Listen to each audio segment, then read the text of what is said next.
TV.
It was on this day, October the 22nd, 1988, that U2 scored its fourth UK number one album with the double set and film soundtrack Rattle and Hum. Fourth number one album in the UK for U2 on this day in 1988. That album, Rattle and Hum, featured the song you just heard, Desire, which, curiously, was the first number one single U2 had in the UK. So the album, the fourth number one in the UK, Rattle and Hum, the single from it, Desire, the first UK number one single for U2. On this day in 1988, choosing some U2 to start our time together. Good Wednesday morning.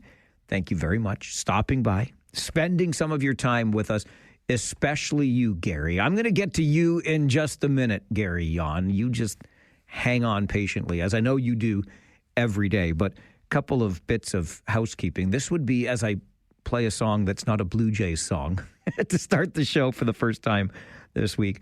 Makes me think of our All Request Fridays and the theme that we like to attach to it and have some fun with. And you're probably wondering, where's the theme? What's going on? Well, here's the thing. It's completely my fault yet again. I'm not going to be here the next couple of days. Tomorrow, there is a really interesting symposium happening in the region, led by our Economic Development Corporation. And I was asked to participate as an MC. And I thought, you know what, this sounds like really interesting. And I've got the time, thanks to the generosity of this company and the vacation days that I am allotted annually. So I thought, yeah, I'm going to spend the day learning some stuff and listening to some interesting speakers, including our Minister of AI, Evan Sullivan. Flavio Volpe will be there, the head of the Automotive Manufacturers Parts Association. So I'm going to be on site doing that through the day tomorrow. And then I figured, well, what the heck? Like, who just takes a random Thursday off, right? So I'm going to take the extra day. I'll still be there for the Rangers game on Friday night. Don't worry. But Larry Fedoruk will be in for the next couple of days, filling in for me here. And then that's it as far as holiday time goes until Christmas. So we'll be back together on a regular basis. There is a little Kitchener Rangers trip up north again in December, but we'll worry about that when December rolls around. Just wanted to let you know that Larry would be here the next couple of days, and our All Request Friday themes will resume in 1 week's time, which just so happens to be October the 31st. So it goes without saying that we'll be playing all of our favorite Halloween tunes on that day. Easiest theme I ever had to come up with. All right, let's get back to my good friend Gary, a gentleman who I was made aware of yesterday. And I loved hearing this because Gary is one of those guys that is with us every day, quietly just listening, participating in his own way in the show. He doesn't email, he doesn't phone, but he's with us every day. And I know Gary is not alone in that. So thanks to those of you who are like Gary, and specifically to Gary Yon, who not only listens loyally and regularly, but clearly does not agree with me on much. And yet he still listens, which is my favorite part, right? We don't have to agree.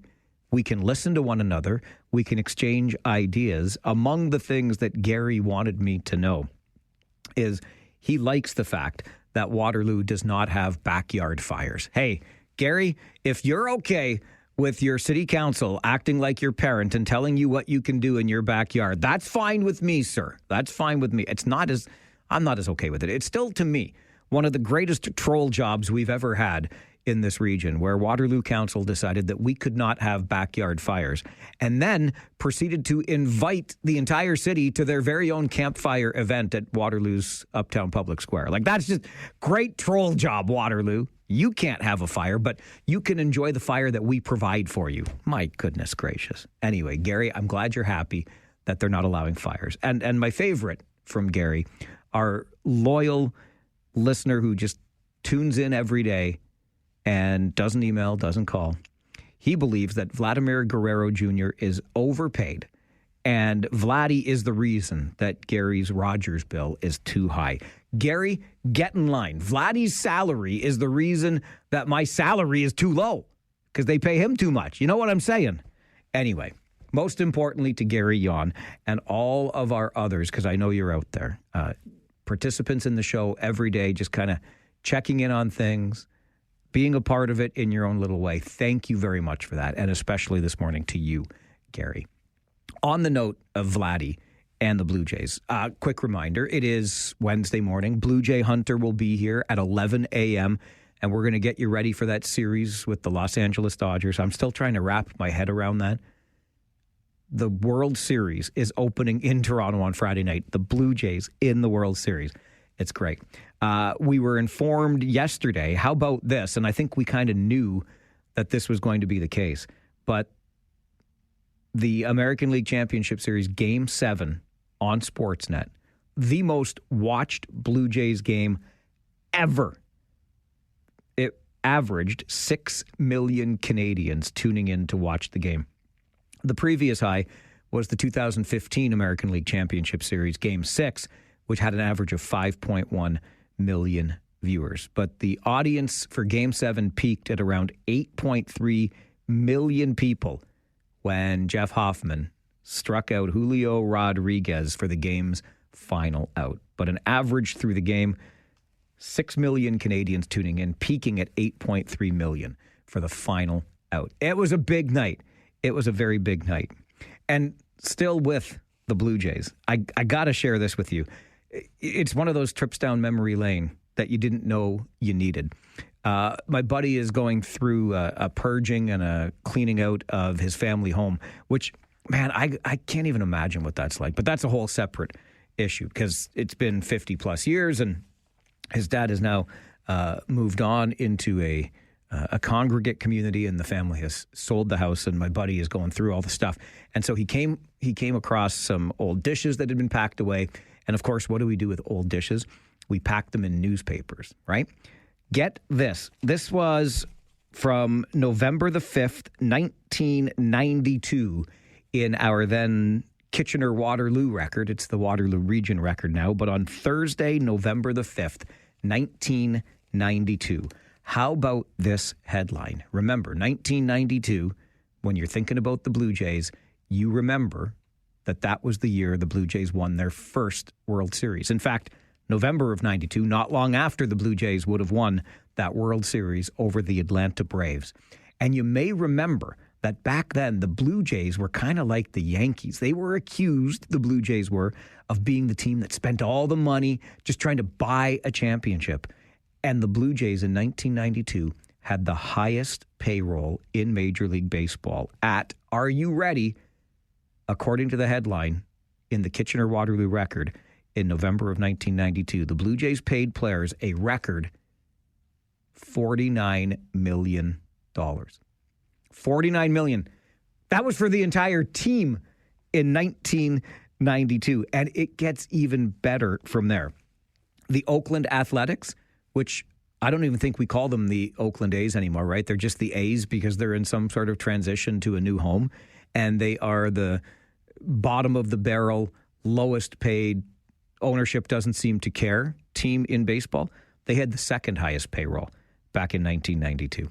But the Blue Jays, a record $49 million paid to the entirety of the roster. This year's roster, by the way, had an opening day payroll of more than $239 million. So what are we talking? About 5 times what they were paid back in 1992. But better still, this story from November of 92 in the Kitchener-Waterloo Record talked about the overall salary for every player in baseball. The 772 baseball players in the 1992 season were paid a combined $807.8 million. Just over $800 million for the entire baseball payroll in 1992. And Juan Soto of the New York Mets this year was paid, in a new contract, $765 million. So you've got one guy at $765 million today being paid almost as much as the entire league back in 1992. Heck, even with the Blue Jays and $49 million back in 1992, as Gary pointed out in his email, Vlad Guerrero Jr. and his $35 to $36 million makes up almost the entirety, one-year salary of the Blue Jays team back in 1992. I couldn't resist sharing that when I came across it because that's just funny stuff, isn't it? Imagine that from 1992 until today, how the baseball economics have changed. Just in case you wondered if our democracy was safe, it's not. I wanted to remind you of the Upper Grand District School Board, which instead of holding a by-election when they had a vacancy on their board, decided to do the old interview process. So the trustees picked their new trustee. You, as a voter in a democracy, didn't get a chance to cast your vote. So I suppose we can congratulate Kyle Rayburn on winning the popularity contest with his fellow school board trustees. The Upper Grand District Board has decided that Kyle Rayburn will represent Ward 6 for the city of Guelph and Township of Puslinch on the Upper Grand District School Board as a trustee. He had run before unsuccessfully, but I guess his fellow trustees decided that he could be appointed to the club. I don't like that councils or boards appoint their own, right? Just wanted to remind you that it's happening not just in the region, but beyond. And the irony in this one is that the seat on the school board became vacant when a previous trustee was appointed to city council in Guelph. Didn't run for the job, but there was a vacancy on Guelph Council, and Guelph Council appointed her, leaving the vacancy that the school board just appointed a new candidate to. Our democracy is not being safeguarded, and I think we should be aware of that sort of thing. 1, 2, 3. All right, how about the Farwell Show 5 for this Wednesday morning, the 22nd of October, number 1. The new garbage carts have arrived in some rural areas of our region as we get ready for a new collection system next spring. The large green and black bins will be arriving at your home between now and March when the new automated collection process begins. The region is also delivering an information packet to explain the changes to our garbage collection system. Now, don't use those new carts just yet, okay? The new trucks and system will be on the road by next March, but you will have the carts before then. In fact, some homes have already had new cart delivery. Number 2, our chief meteorologist with News Radio is warning of large snowfalls for southern Ontario as winter takes hold early this year. Natasha Ramzahai says the snow squalls and big dumpings that were a feature of last year's winter are likely to be a part of this winter as well, thanks to a polar vortex. Ramzahai also says we should brace for the winter blasts to begin next month. Wait, winter doesn't get here till December 21st. Come on with your coming on. And those wintry conditions and big dumpings of snow are expected to continue into January before things get milder and wetter for the rest of the winter. That's the forecast from our chief meteorologist at News Radio, Natasha Ramzahai. Number 3 on your Farwell Show 5 this morning, police are searching for a suspect who allegedly fatally shot a woman in Brampton and then abducted a 1-year-old child yesterday. The Amber Alert for the girl was canceled after she was found safe, but police in the Niagara region say the suspect is believed to be in the Crystal Beach area of Fort Erie. Number 4, Unifor. National President Lana Payne says Canadian auto workers have to fight back as General Motors has announced an end to production of its electric delivery van at its Cami plant in Ingersoll. The announcement came just a week after Stellantis said it would be moving production planned for its Brampton plant to Illinois. The two automakers cutting planned production in the province in as many weeks has labor leaders and politicians signaling more aggressive efforts to push back against the companies in an effort to save the automotive industry in Ontario. And number 5 on your Farwell Show 5 this morning, a new Desjardins analysis of federal finances says income tax cuts and a drop of counter tariffs on the U.S. will hurt Ottawa's fiscal position. Desjardins Deputy Chief Economist Randall Bartlett says the federal government's deficit is likely to be among the largest in recent memory outside of a recession or a pandemic. He estimates it will hit, brace yourself, $74.5 billion for this fiscal year. That is $6 billion higher than the Parliamentary Budget Officer's projections. This new outlook from Desjardins comes ahead of the November the 4th federal budget. And that is your Farwell Show 5 for this Wednesday morning, the 22nd of October. As politicians got back to work at Queen's Park this week, the legislature resuming, I believe it's our 45th setting. It was that 5-month, 137-day break. And on Monday, the provincial government, led by Premier Doug Ford, got down to work and introduced legislation, including legislation that was meant to reduce red tape in this province and stimulate our economy. Embedded within that is the promise that Premier Ford made to get rid of municipal speed cameras. But wait, Ontario's big city mayors have sent a letter to the Premier saying, can we please keep our speed cameras? We promise to play nice. Okay, I'm paraphrasing the letter, but here's the thing. If you are opposed to speed cameras, as I am, I wonder if any of these changes would change your mind on the use of speed cameras. Here's what the big city mayors say they would do. They would change it so that there are time of day operations tied to school and community use times. A warning ticket would be issued on the first offense as opposed to a fine. A fine would be set that is not doubled due to community safety zones. Large signs would be installed that alert drivers of the presence of an automated speed enforcement camera. There would be a blackout on additional fines for 7 days after receiving the first ticket to alert the driver and allow them to change their behavior. And fees collected from speeding fines would be directed to additional road safety programs. That's what Ontario's big city mayors are pledging to do if they can keep their new toys, the speed cameras. If you are opposed to speed cameras, would these changes warm you up to their use, or would you remain opposed to the use of speed cameras in your community? Maybe you already support speed cameras and you think these changes go too far.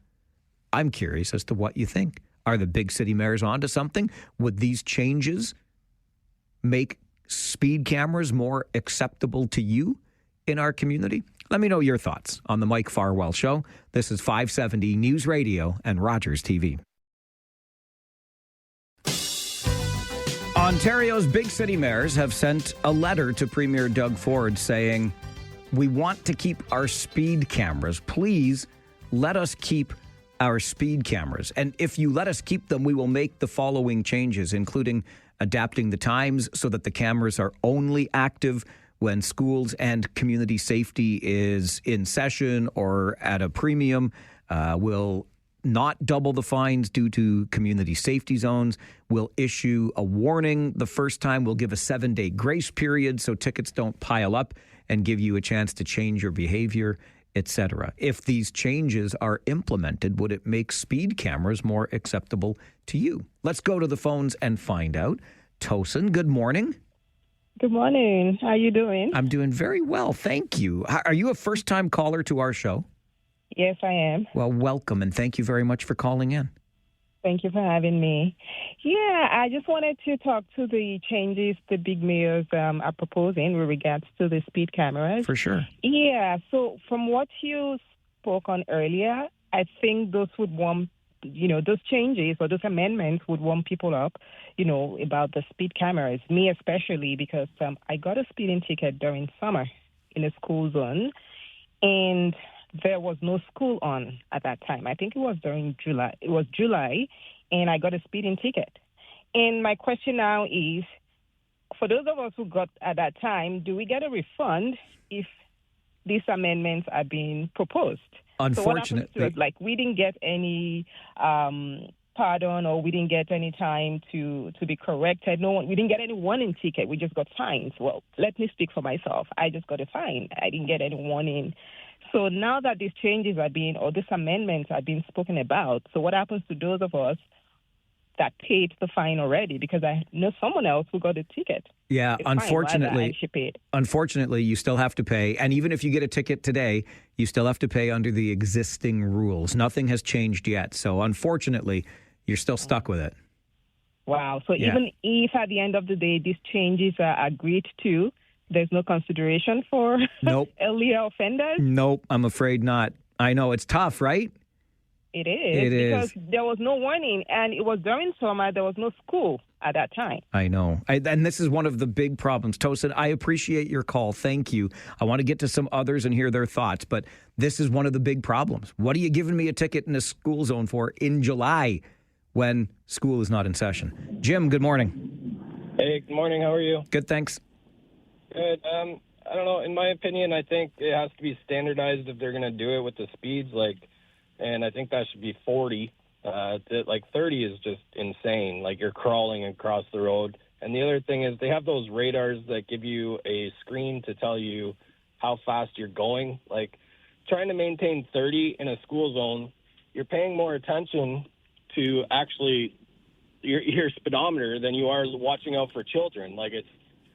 It just doesn't make any sense, right? If they had something there with a screen telling you, okay, you're going this speed, then at least you're your head's up and you're still able to see the area. You're not staring down at your dash. I don't know. That's the kind of changes I would like to see. Yeah, Jim, listen, I appreciate it. And with those at least signs alerting you of a camera, that would be a part way to what you're hoping for. But I think a standardization of speeds would make a whole ton of sense here, too. I really do. Richard, your thoughts on the proposed changes and if this would warm you up to speed cameras? Hi, Mike. I copied you on an email I sent to the 3 regional councillors in Cambridge suggesting this very thing. Why doesn't the Region of Waterloo step out, be a leader, actually initiate these changes? And I got a reply from Pam Wolf. She told me that the day before she had actually made a motion to Regional Council, similar to the suggestions of what's being now proposed by the big city mayors and what was in my email. And Regional Council defeated it with the exception of the mover and Colleen James. So I'm at the point where, take it away, Doug Ford.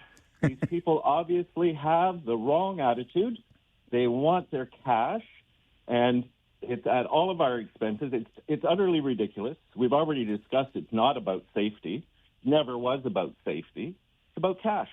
Yeah, I think many feel similarly, Richard, and I'm leaning your way, too. Based on the way it was rolled out, I think the toy should be taken away. You've proven you can't behave well with it. Now you're going to say you're going to behave better? I'm not so sure I've got faith in that. This is the Mike Farwell Show, 570 News Radio and Rogers TV.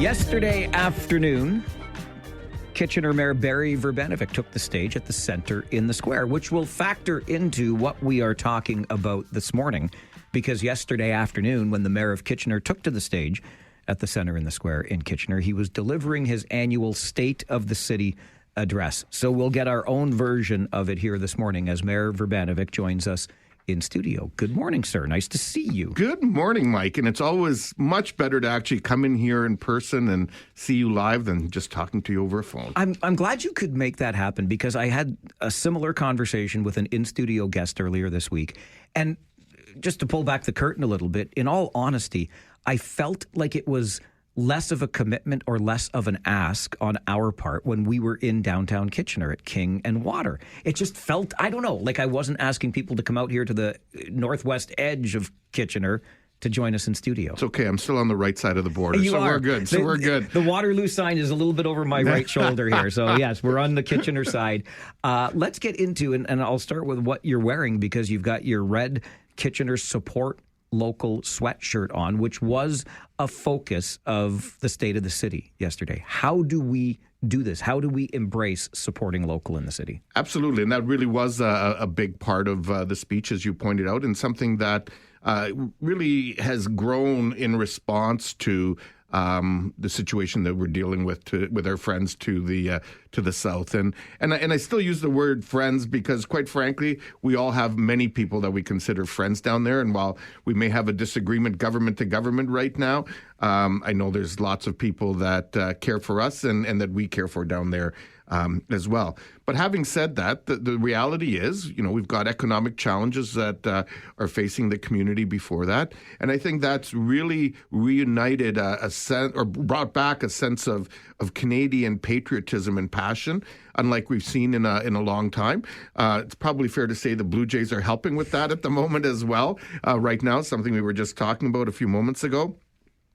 But as a city, it really has been part of our response and our strategy to this is, number one, what role can we play in terms of encouraging others to support local? How do we support our businesses and individuals through this time period? But also looking at the other kinds of things that bind us and glue us together as a community. And, part of the focus yesterday was around arts and culture and the role it plays in all of that. And I know that's something you've been passionate about over the years. On supporting local, I just want to put my plug in while you're here, because I've mentioned this many times. I want some Olympia ice resurfacing machines, Mr. Mayor. I don't know why we have Zambonis in our local rinks. They're good enough for the International Ice Hockey Federation. Let's go. There you go. Well, you know what? I know we've got actually some electric Zambonis, or I don't know if they're Zambonis or Olympia, but which ones are the ones made in Elmira? Olympia. And Olympia. I've seen one for sure, and it is an electric, isn't it? So we've got four of them, actually. Go. Okay. Two at the Odd, one at Activa, and I forget where the fourth one is. Oh, the fourth one will be at City Hall, and they're all electric and really cool. I got a first glimpse of them back a few weeks ago when I was down at our fleet department. Love to hear that. I had a chance to tour the facility last spring, and I saw the electric ice resurfacing machine. Is fantastic. Yeah, no, absolutely. And you know what? Before I forget, on the support local piece, two quick things. Part of the reason I'm wearing this today is because I'm going to visit our friends at Arnold Hearing, 75th anniversary. They're celebrating today. And secondly, I have to tell you about the new butter tart mustard. Snickle Fritz. And I double-checked. I said I was going to be on air with you this morning. There are no raisins in the butter tart mustard. Sandy knows her butter tarts at Snickle Fritz Kitchens, and she would not do that to me. That's excellent. And yes, Chris was in here, Arnold, to talk about 75 years. I know, isn't that amazing? It really is. He was here a few weeks ago. It's a great family story. He's third generation now operating it. It's that's the sort of stuff that really becomes the backbone of a community all these years later. Absolutely, and so we've seen that with, companies. I mean, you think of a company like the Krug Furniture that the Ruby family, for example, has been part of, and we went to high school with some of them. But then you also think, the new generations that are starting businesses in the community, and, one of them was For All Ice Cream. And we highlighted Ajoa and her story, right? Second generation here in the community and has developed a really exciting business from her original start in engineering to now being like ice cream maker, businesswoman, and community leader extraordinaire. Yeah, Kunz electroplating just last week, 77 years. We could go on and on. But I want to come back to arts and culture and the role that sector will play in our community today and growing through tomorrow. Why the focus on that, Mayor Verbanovic? Well, really, a couple of reasons. I mean, we know arts and culture is important for two reasons. First and foremost, it's important for the quality of life of our residents, our ability to attract and retain talent in the community.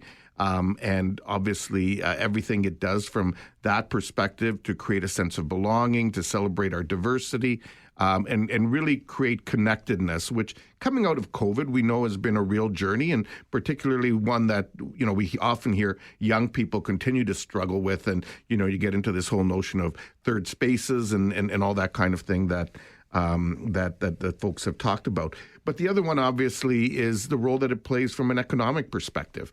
And so, you know what? We have really leaned into it as a council. You've seen that in terms of the special events and festivals and so on that we've done. You've seen it in terms of the new division that Jeremy is leading, where we've put arts and culture and special events and our facilities together. Really coordinating our partnership around the assets that we own, so namely Centre in the Square, the Conrad Theatre, thanks to the generous donation that we got in 2021, the Registry Theatre, and of course the Odd. And while it's primarily a sport place, it also is an event place from time to time. And so yesterday we announced Kitchener Live as our new destination brand for those 4 facilities. And really, as that rolls out in the coming months, it'll become the place where both entertainers, producers, residents who are looking to find out, what's happening in the community and so on, will be able to go. And as we sort of refine that with our city facilities, there'll be opportunities for other, partners in the community to join in with us on that as well. Are there economic benefits to doing this in the community? Absolutely. I mean, as you grow that sector, we know that supports our hotels. We know it supports our restaurants and our retailers and so on. We see that when, blues, as an example, the Kitchener Blues Festival this year celebrated its 25th anniversary. We were really fortunate that our Mel Brown bench became the first place in Canada to be part of the Mississippi Trail and have a formal marker put there. And so all those kinds of things help our hospitality businesses and others. And that's what we want to see happen with other things. I mean, you think about Oktoberfest that just finished. We saw a return of buses in a more significant way than in recent years this year. And hopefully we can continue to grow that. Chris Kindle Market's coming up. The list goes on. And those are the big festivals. Over the summer months, we had great experience with 150 people on a Monday night roller skating on the rink at Carlsdale Square. Folks doing dancing lessons at the market on Thursday nights. I mean, the list goes on. What will Kitchener Live do insofar as supporting up-and-coming or smaller? Like you've talked about the big facilities that exist and some of the more established productions or theater companies, for example. Will Kitchener Live also be there for up-and-coming artists? Will grant opportunities be available? Is that the idea? So that's something that's going to evolve as time goes on. I mean, we've really put a focus on trying to hire local talent for things like the Ruse Island series, like the some of the other events that we've had in the city, including the Friday night event that has happened. But it's also something that we think is going to grow. And so just last night, for example, the new music officer position closed at the city. And I understand that we've had many, many applicants. So I'm really excited about what will come of that. But the whole idea behind it is to really develop our music industry going forward, supporting young talent and helping them develop a career path going forward in that sector.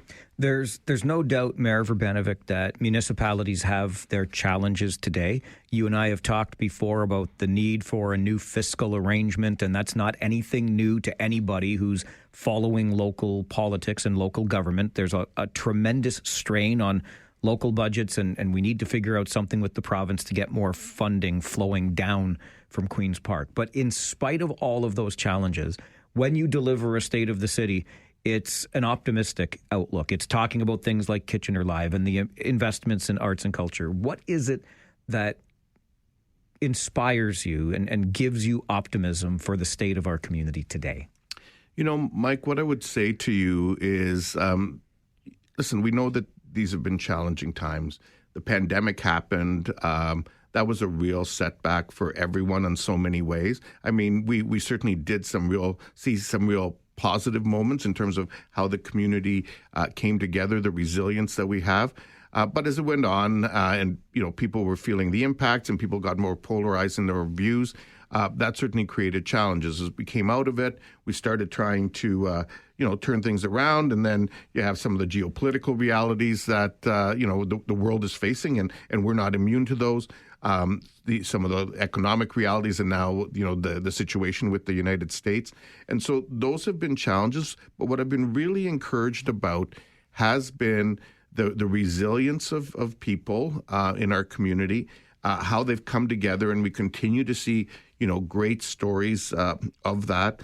I see, for example, even organizations that have had to morph, and like yesterday, we ended the show with Pop Nation, who, as you know, had to morph as a community organization, but does such a wonderful job with young people in the community, and it was great to see them come on stage and sing "Rise," which is really a song about coming together, which was fantastic. And going forward, one of the things that I also announced yesterday is that we're going to start a new annual event called Kitchener Takes the Stage.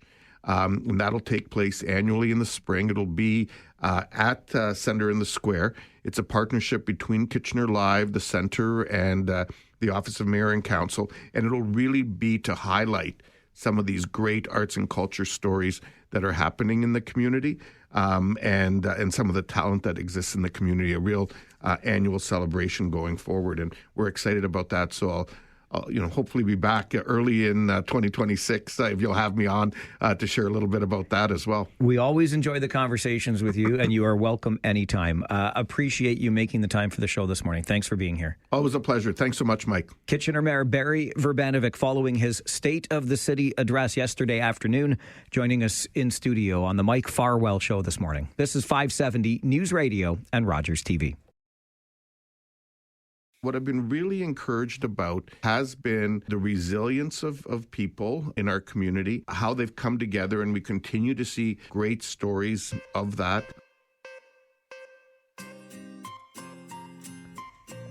Kitchener Mayor Barry Verbanovic joining us in studio this morning, following his State of the City address yesterday afternoon. I think intentionally held at the Centre in the Square because arts and culture were a main focus of the State of the City address. So Kitchener Live will put an emphasis on the arts and culture sector in our community. Kitchener Live will be, as taken directly from the mayor's address yesterday, a new destination brand built to showcase the heart of our city's arts and entertainment scene. It will serve as a one-stop hub for ticket buyers, event producers, and the community. Whether you're looking to attend a show, host an event, or simply explore what's happening in our city, Kitchener Live will be your go-to destination. And then there's the new annual event attached to that called Kitchener Takes the Stage, which will be an evening designed to shine a light on the incredible performers and artists who call Kitchener home. I'll get to the local piece in just a moment. But on these pieces, if you will, the annual event Kitchener Takes the Stage and the creation of the destination brand Kitchener Live, if you've listened to this show for more than a minute, you know that I'm a big supporter of arts and culture in our community. And my bias, I acknowledge, exists in this regard because I was a musical theater kid when I was in high school. So I got a taste of it. I got a sense of the community that it helped me build, the relationships it helped me form that I've been able to maintain to this day. I think it's an excellent way for kids to develop all manner of skills, not just singing, dancing, performing on stage, etc., but those socialization skills are incredible when it comes to this. I think there's a big benefit.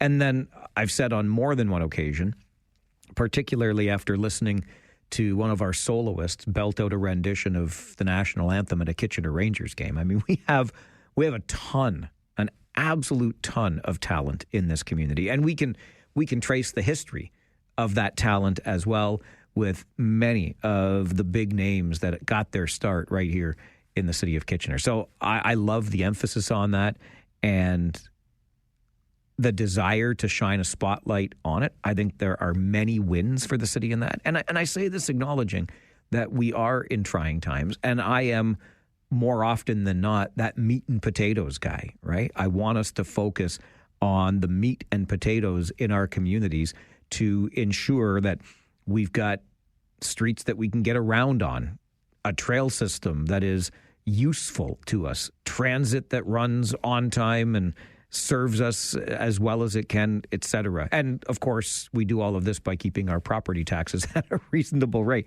It's a tall order in this day and age. There's no question about that. Housing needs to be built. We need amenities like the new recreation complex that the city just opened, and so on and so forth. So can we do all of that and introduce these new elements? Kitchener Live, Kitchener Takes the Stage. I think we can walk and chew gum at the same time. And I would argue that these sorts of elements focused on the arts and culture sector can be and will be economic drivers as well. You continue to put on events like the city just put on this past year, even before these were firmly established brands and events in our community, and you're going to be attracting tourism too. So I think it's a pretty good way to go, and it's building on what already exists in the city. Then, of course, there is that whole effort around buying local, and Mayor Verbanovic in studio today had his red buy local or support local sweatshirt on. Again, if you've listened to this show for more than a minute, you know that's our primary objective when we're here. I live in this community, same as you do. I shop at the same shops. I eat at the same restaurants, and I want to see all of our community members thrive. In fact, stopped into one of our favorite local coffee shops on the weekend, and the owner there, when she saw me, said, "Are you going to be at the Mayor's State of the City on Tuesday?" So we are in the same places. We're supporting the same things, and we're supporting each other, because that's even more important now than it's ever been before, dare I say. It's always a day for optimism. There's no question about that. It's a rosy outlook always presented when you get a state of the city from any of our mayors, or a state of the region from our regional chair, you name it. And it's okay to take that moment and celebrate the wins while acknowledging the challenges that still exist, and we can do these things at the same time. So I love the emphasis on arts and culture. That is for sure. A lot of feedback from the start of our show today and the proposals made by Ontario's big city mayors about what they would do to change the speed camera program in an effort to get the premier to allow the cameras to stay in cities. There's going to be a cost to remove them, of course, and I think the municipalities are scrambling to some degree to save themselves from those costs that they won't get any return on. But Cynthia sends an email to Mike at 570news.com and says, if these amendments had been implemented in the beginning, I have a feeling we wouldn't be where we are today. And I agree with that. Among the things that the big city mayors are saying they will do is create time of day operations so that the cameras are not active when school is not in session, that sort of thing. Not doubling fines due to community safety zones. So it would be a standard, if you will, speeding fine. The first offense being a warning so that the driver has an opportunity to change their behavior instead of being penalized with a ticket right away, among other things. That's what the mayors are proposing. And Logan's email to Mike at 570news.com and says, one of the excuses I don't like is when people say they're distracted looking at the speed limit, so they're not paying attention to their speedometer. He says, I think it's really something we have to think of in terms of trolling for walleye. If you think you're going slow enough, slow down, which, trust me, Logan, I have certainly done when I'm driving everywhere. I'm that guy that infuriates other drivers who are in a bigger hurry because I'm just puttering along. I don't want one of those speed camera tickets. Thank you very much. This is the Mike Farwell Show, 570 News Radio and Rogers TV.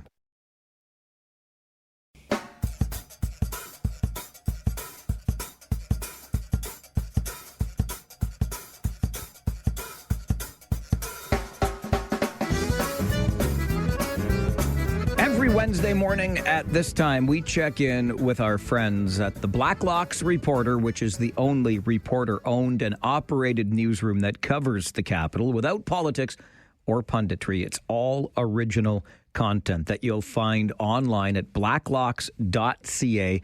It is subscription-based, but you pay for this kind of journalism that you're not getting anywhere else, and it is well worth that subscription price. Tom Korski is the managing editor there, and he joins us for these weekly conversations. Good morning, Tom. Morning, Mike. There is big news in the automotive industry. It's impacting Ontario, particularly Stellantis out of Brampton. It's going to Illinois. But didn't we, as a nation, a federal government, subsidize to the tune of several billions of dollars, many billions, in fact, to have Stellantis conduct operations here? $15 billion in pledges in federal money. And you know, MPs have been after those contracts for years, quite literally, way back since 2022. Members of the Commons Industry Committee, Public Accounts Committee, Government Operations Committee, lots of MPs have wanted to get the terms of those contracts, since it is, in fact, public money.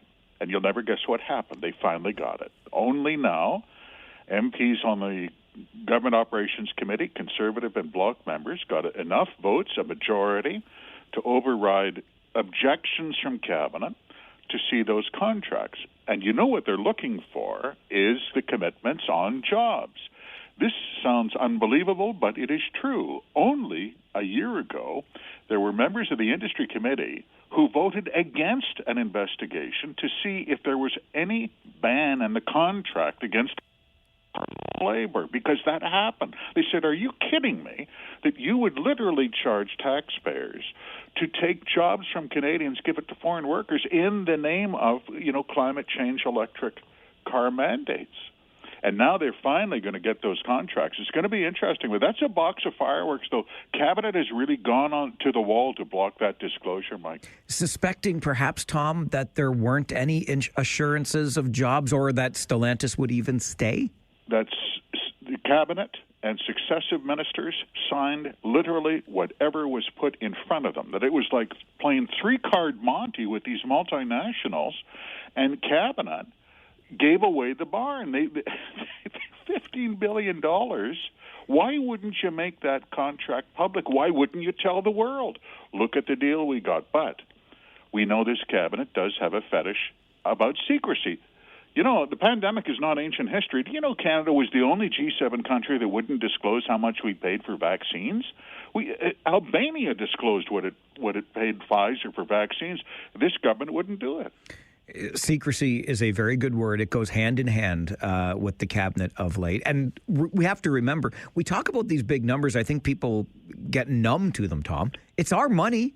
It's our money that is being used to subsidize these automakers. It's your money, and I don't want to be dark, Mike, but the day will come when we need new playground equipment and textbooks for the schools, when you will need a wheelchair ramp at the old soldiers' home and money for health care, sick kids, and war widows' pensions, and the money is gone because we will be so deep in the hole, and the fastest growing line item in the federal budget is debt interest payments. This is serious money. $15 billion? Let's put it this way. That's about a third of the federal spending annually for health care, coast to coast, for one company on secret contracts. Not good enough. All right, let's take a look at the Canada Revenue Agency. It's been in the news a little bit lately for not only doling out bad advice when people call into its call center, but also about half the time not even answering the phone. Didn't we spend considerable money to make these call centers operate more effectively? Absolutely. For anyone who just woke up, if you're Rip Van Winkle, you say, wait a minute, inept Canada Revenue Agency call centers, didn't we audit that in 2017? We sure did. That was the late Auditor General, Michael Ferguson, uncovered that, where they sent in auditors to do test questions. They called their 1-800 numbers, posing as tax filers, asking routine questions. They got wrong answers most of the time when they picked up the phone. And here we are, 8 years later, and another auditor did exactly the same audit and came to the same results. You know what's interesting is in that 8-year passage, as you correctly note, Mike, They spent $190 million with consultants to upgrade their call centers, and they hired almost 4,600 call center operators, and they still couldn't answer the phone, and I'll tell you why. For 7 of those 8 years, there was one revenue minister, God bless her heart. Her name was Diane Laboutellier. She was a social worker from Gaspé, Quebec, which means the revenue agency was on autopilot. And the next time you hear someone say, we have a problem in our town, whatever it is, won't the federal government help? And the answer is no, because they can't. They can't even answer a phone with $190 million in upgrades. How's that? That is a metaphor for government today, is what that is. Yes, sir. I want to talk a little bit about the Department of Foreign Affairs, Tom, because one of the things we talk about in this country a lot is housing and how difficult it is for the average Canadian to put a roof over their heads. That's not the case, though, for our consul in New York, Mr. Tom Clark, and his $9 million Manhattan penthouse. It was some roof. It was really a beautiful, beautiful roof. There was a marble bathroom, and the flooring was quartzite. If anyone has ever gone to install flooring, no, you don't even bother pricing quartzite. Like only eccentric millionaires put in quartzite flooring. Granite countertops, of course. Any other countertops, that's for losers. He got a German coffee maker, cost $4,600. The condo fees and the taxes, this is in United States dollars, $15,000 a month. And MPs learned of this purchase. It's at Central Park. It's a beautiful location. It's a real party palace. And Tom Clark testified as Ned the poor houseboy. We were led to believe it was almost a hostage taking. Tom didn't know what was going on. He said this had nothing to do with me. MPs called him a liar to his face, and he took it. And now MPs have sent a report up to the House of Commons. Keep an eye on this one. This could be very far-reaching. They say we want appraisals on all your offshore real estate over $5 million. We want double appraisals, no jiggery and no pokery. And we want all real estate transactions in writing from here on in. Yeah, that's right. It's 2025. And MPs are telling the Department of Foreign Affairs to keep all real estate transactions in writing.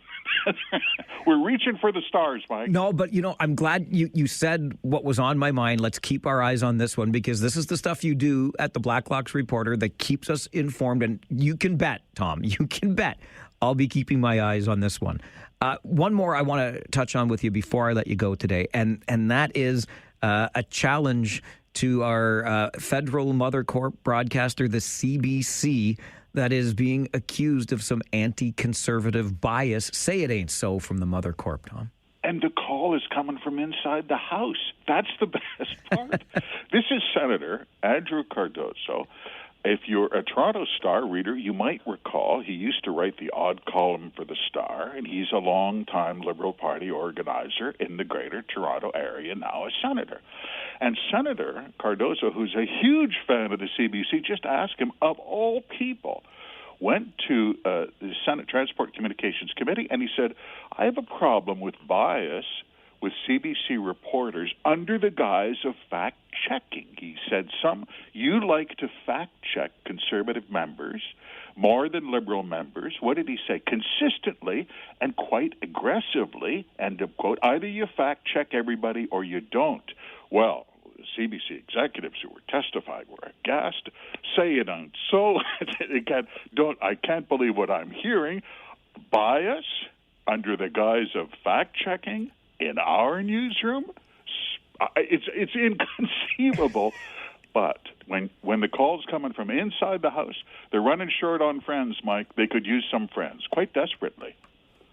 I wonder where they might find them. Well, not among their viewers or listeners. They can fact-check the places to find new friends. Tom, always appreciate the conversation. Thanks for being here. Thank you, Mike. Tom Korski is the managing editor of the Blacklocks Reporter. It is well worth your time and a little bit of money at blacklocks.ca for the subscription. This is all original content, the only reporter-owned and operated newsroom that covers our nation's capital with neither politics nor punditry. I love what I learn, and then what we can keep our eyes on moving forward. And how about it? Somebody who was as friendly to the CBC as can be is now raising some eyebrows and asking some questions about potential bias. And oh yeah, those reports on the real estate holdings of the Department of Foreign Affairs, something to keep our eyes on. Tom Korski, the managing editor at Blacklock's Reporter, joins us every Wednesday morning at 10 right here on the Mike Farwell Show, 570 News Radio and Rogers TV.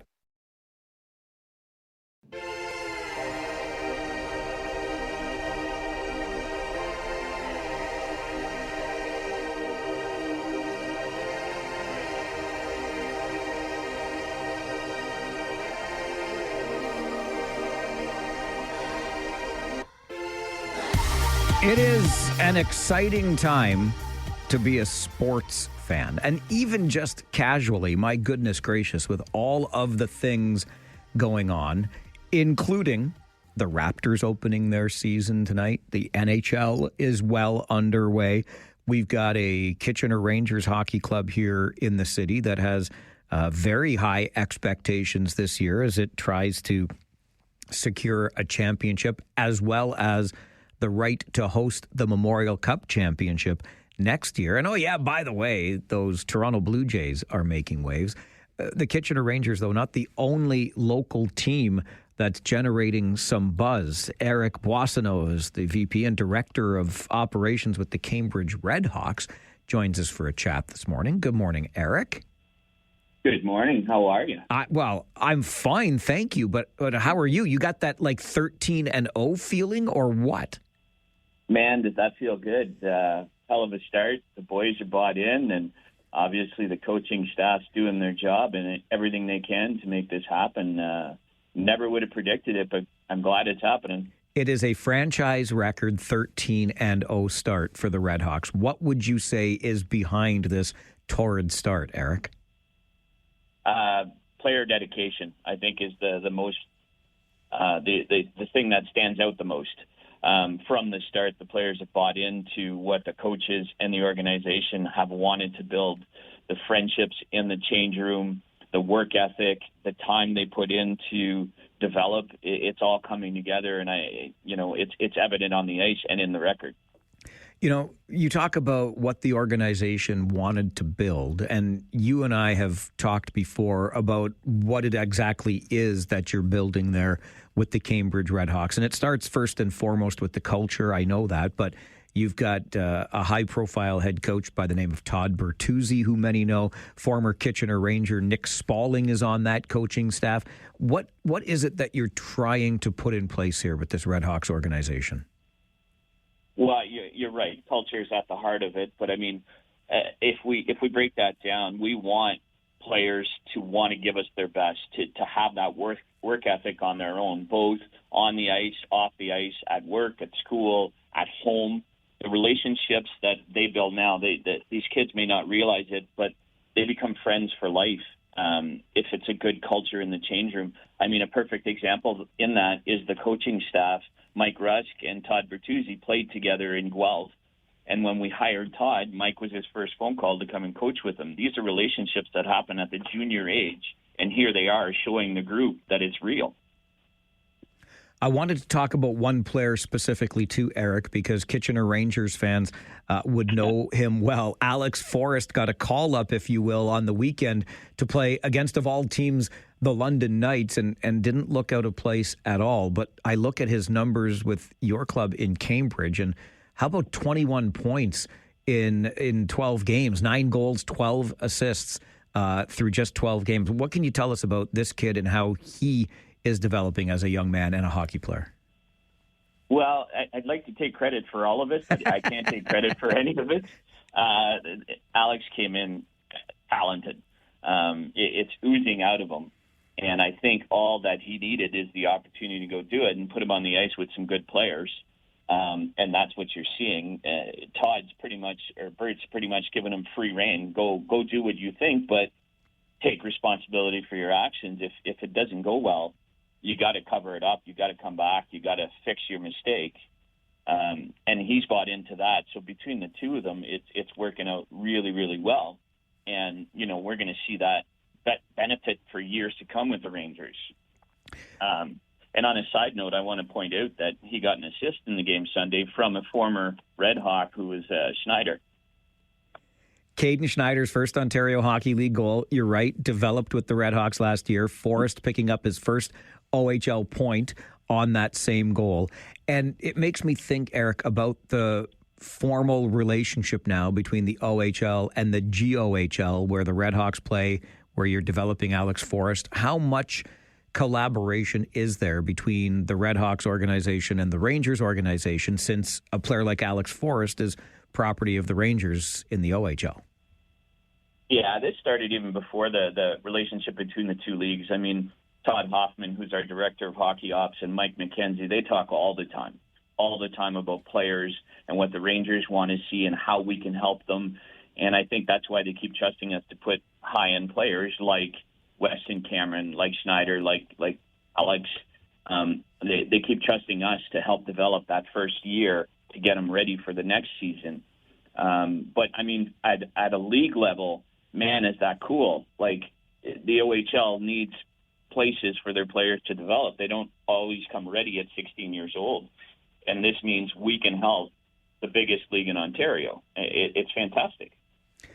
One other thing I want to touch on before I let you go this morning, Eric, because it's a big moment coming up on Friday. What is described as one of the most iconic teams in Ontario's hockey history, period. The Cambridge Hornets, and the home opener as the Hornets return for the 25-26 season is Friday night. How exciting is that? It's amazing. Yeah. You look, let's start even before the Hornets, the Allen Cup, who's second to the Stanley Cup, is the most renowned trophy out there in hockey. And we're fighting for that now and the Hornets since 2003 have just been dormant. We had the opportunity to bring them back, and are we ever pumped? We are so excited Friday night at 8 o'clock to drop that puck at home, to see these fans from years back come back out.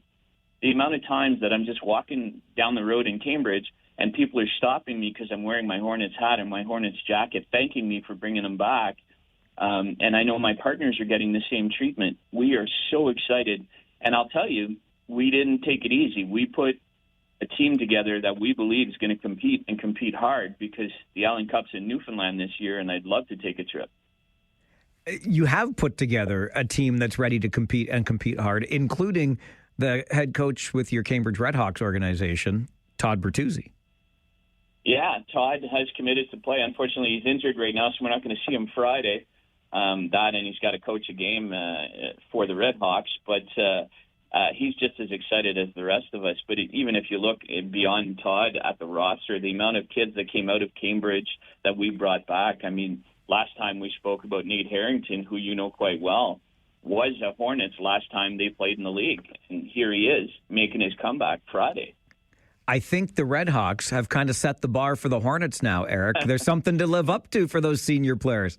Well, it's funny you say that, because we handed out all the equipment on Friday, new gloves, new helmets, to the Hornets, and I said, just so you guys know, we're 13-0 with the junior club, and that's a reflection on you. And they all laughed. I said, but not really kidding.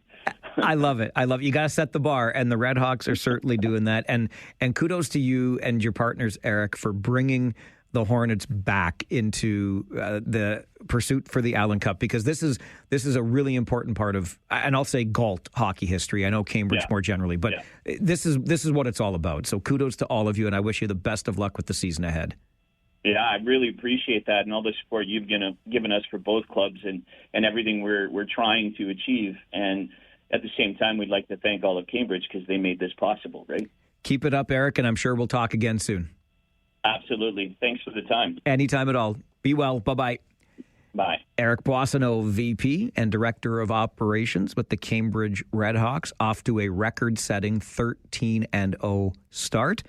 And oh yeah, by the way, the Hornets are back. Described as one of the most iconic teams in the history of this entire province when it comes to hockey. And the Senior League Hornets are going to get their season started with their home opener on Friday night at Galt Arena Gardens. This is the Mike Farwell Show on 570 News Radio and Rogers TV.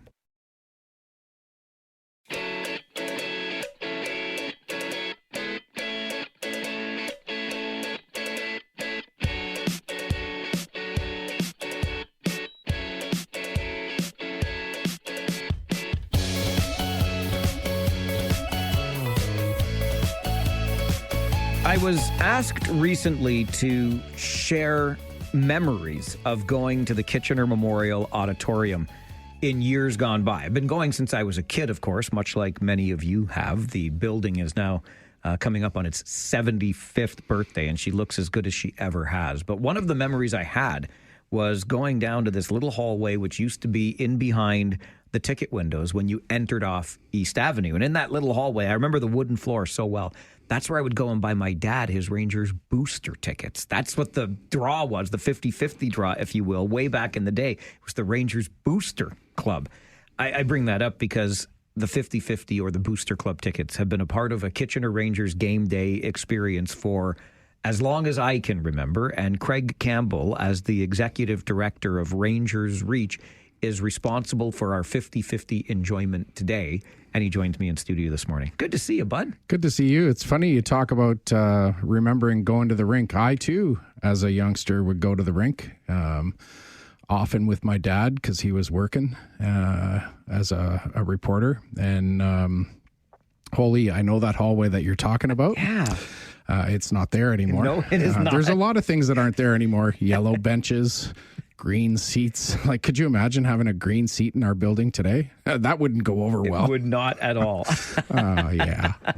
Anyway, I love it. We could go back forever about the memories of that building. Yeah, we sure could. Yeah, and Fran Campbell had some great bylines on those Rangers stories back in the day. He always had a story he could tell you. It'd take an hour, but he would tell you the story. To the business at hand, no, not just the fact that I'm still looking for my first 50-50 win, but you've rolled out some changes. I guess the biggest one being just the one number but multiple chances approach this year when we get our ticket. So no matter how much you're spending, I always do the $10 for the 5 chances that I get. So that number is in the draw 5 times. But how have the changes been received so far? Been really well received. Had time to, as you know, you see me on game day. I'm right in the thick. I like to be in the traffic lane when customers and fans are coming in. So if they want to chat, I'm always up for a chat, or if they email or call. Single number multi-chance has been really well received for us. It is a bit self-serving. Yes, it does make the draw easier. As a fan, when you're checking your ticket, you're not scrolling through an arm's length of paper. You only have to check one number, and all of that number is in the draw, the number of chances that you pick. So it's just a different way of doing things. Certainly it makes our ticket shorter, which in turn, it's about 25% of the paper that we used to use to print a ticket on average. So think about the cost, only dollar-wise and environmentally, that we're not printing as much paper.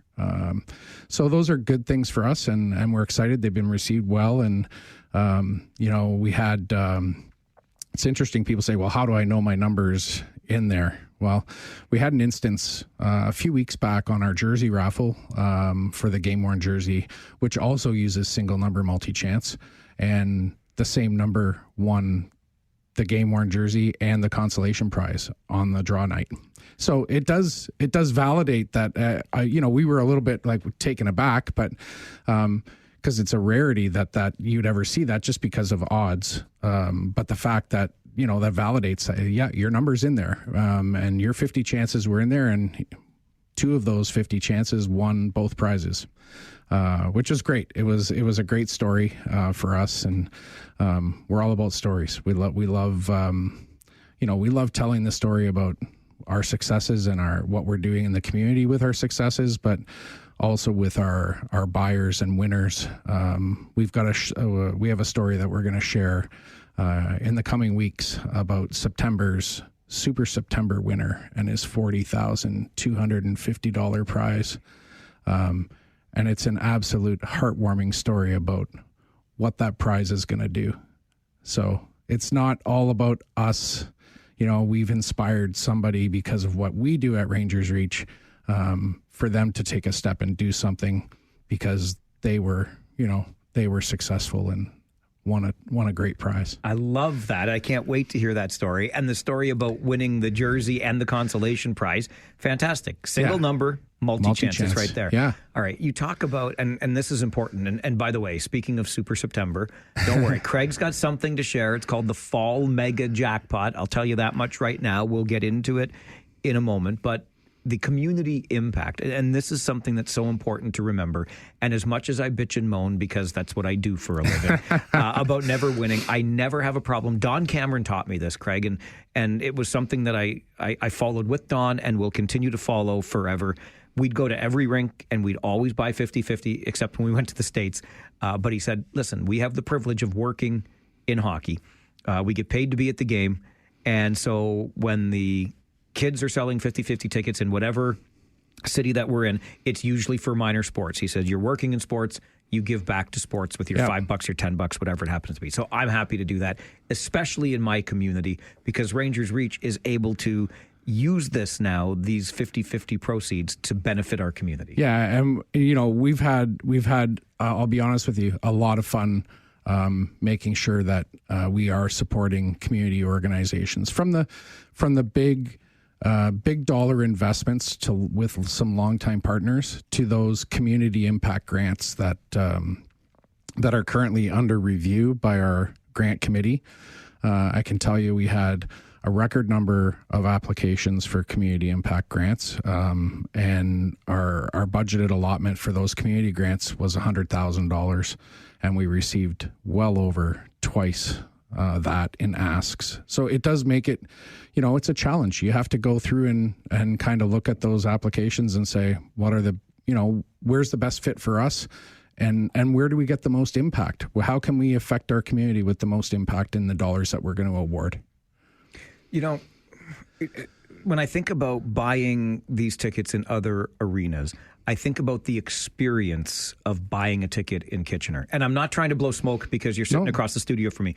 But I also know from conversations with you, both on and off the air, Craig, how much research and development goes into the product. Really, buying a 50-50 ticket at a Kitchener Rangers game is a bit of an experience, but there's a slickness to it, if you will, that I realize exists in Kitchener that certainly does not realize everywhere. Can you share some of that background on how we got to the place that we're at with Rangers Reach today? I think, you've known me for a long time. And, in anything I do, whatever it is, I want to be the top. I want to be at the top of the heap. And I've set, for Rangers Reach and myself, I've set lofty goals of how can we make this better? How can we raise more funds to invest more in our community? And in my family and my family life, I've been blessed in having great community-minded people around me. So that's kind of where it starts from. But then I kind of look and go, how do I take the best components of things I see elsewhere, and how do I bring them to Kitchener-Waterloo and to the Rangers and Rangers Reach, and how can we make it work? And I'll be honest with you, single number multi-chance, I saw and was exposed to single number multi-chance firsthand for the first time in Chicago this past summer. I went to the NASCAR race in Chicago. Shocker, I know. Their foundation, NASCAR Foundation, was running the 50-50 there using single number multi-chance. So I spoke to our supplier, and I actually volunteered and sold tickets for a day.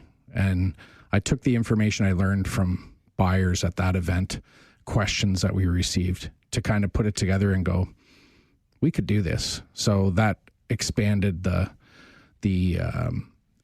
exploratory of how can we do it. I talked to the Philadelphia Flyers. They had implemented it mid-season, got some feedback from them, and we made the decision that we were going to go with it. And, yes, we were going to get communication. It was going to result in more emails and calls because people wondering, how come, I bought 63 numbers, but you only sent me one. Where are my other 62 numbers? So we have a great reply for that. It's an educational reply. And every response we get back from that is, this is great. Thanks so much, along those lines. So that's how we do it. We're just trying to find ways to make it so that A, it's interesting, be, so that you understand and know that where your money's going. And we're trying to do that storytelling, and our volunteers have started to do some of that storytelling, because we did a full-on volunteer orientation session where we talked about not just selling a ticket, how to answer the question, where's my money going? We want our volunteers to be ambassadors of our program, because they're the lifeblood of what we do, and we couldn't do it without them. I love those stories about the NASCAR race in Chicago, talking to the Philadelphia Flyers. I've been to pro sporting events with you, and I've been party to you talking about, why don't they promote their 50-50 in this area? Why is that use of this? And I just love it, because the way you drink things in to try to improve the experience for us here in Kitchener. We're just buying a 50-50 ticket. Yeah. And we don't realize how slick and easy it's become because of all the research you and your team do. It's funny because, early on in this game, and less so recently, I've had people around me, people that surround me in what I do, tell me, 50-50, it just runs itself. I can 100% assure you, if you're watching or listening this morning as a result, and you were one of those people that told me 50-50 does not run itself. I've learned over Rangers Reach is, by the way, approaching the end of our 6th year. I'm like, wow. I'm like blown away. But over those 6 years, I can assure you it has never run itself. It takes a lot of mind and physical commitment to make it happen, and it takes planning, and you have to kind of know what you want. Okay, I know fans, when they buy a ticket, want to win the prize, and there is a big prize coming up, a Fall Mega Jackpot, so it's a mega prize. You going to put a big fat guarantee on this one? Yeah. Okay, so don't tell me yet. But so there's going to be a guaranteed, like a big guaranteed minimum. There's going to be a guaranteed minimum prize for this jackpot. All right. And it's going to run over a couple of days, a couple of games. Yeah, it's going to run for about 5 or 6 days here. Okay. We're going to get all the details about how you can cash in on the guaranteed minimum, which we'll probably get beyond anyway, but the Fall Mega Jackpot with Rangers Reach. Craig Campbell, Executive Director of Rangers Reach, in studio with me. The details on that Mega Jackpot coming up. Stay with us on the Mike Farwell Show, 570 News Radio and Rogers TV.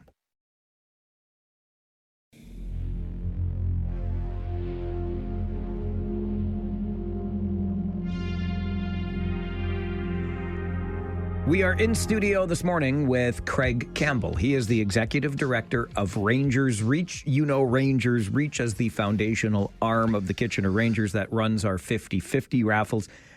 Some great stories shared by Craig about how we do what we do with 50-50 raffles here at Kitchener Rangers games, what the money does in the community. But when Craig stops by, there is often a jackpot motivating us to have a conversation. And in this particular instance, it is the Fall Mega Jackpot, which we will open sales for on Saturday morning, this coming Saturday, which is the 25th of November, or of October, pardon me. Tell me more, Craig, about the Fall Mega Jackpot.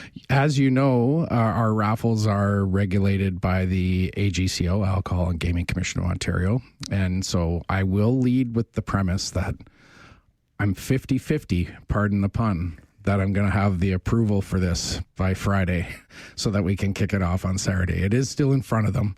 But I'll follow, I'll follow that up today, and hopefully I'm pretty confident that everything will roll forward. But our plan is to kick off on Saturday morning at 9:00 the Fall Mega Jackpot, and it will be a first for Rangers Reach. Our buyers and fans will know that traditionally we've done the Mega Jackpot event is usually late winter or right at the start of spring in March. When there's a lot of buzz going on. And last year, our spring, our Mega Jackpot program last year, the prize was about $58,000. And that was just over 2 games. So a week-long event, winner took home $58,000. So we decided in our planning, we should really think about doing a Fall Mega Jackpot, because who doesn't like fall? The one thing I didn't budget for was the Blue Jays being so successful. But that's okay, because you know what? You can stand on the concourse and watch the game on the TVs. And those TVs are conveniently located right above 50/50 kiosks. So while you're standing there taking in the game, you can catch a 50/50 ticket. I heard from a lot of people last weekend, even in the ALCS before the World Series, that enjoyed that option at the game. So, yeah. So anyway, we're going to kick it off on Saturday. The best part is we're going to put a guaranteed jackpot up on the board of $20,000. The draw is going to run Saturday morning at 9 through the game on Sunday at the auditorium, Sunday evening. Of course, the Rangers are in Barrie on Saturday night, so people listening, they can get in on the action. And then we'll be through all of next week and culminate on Friday night, Halloween at the auditorium, where we will draw the winner for that minimum $20,000 guaranteed prize.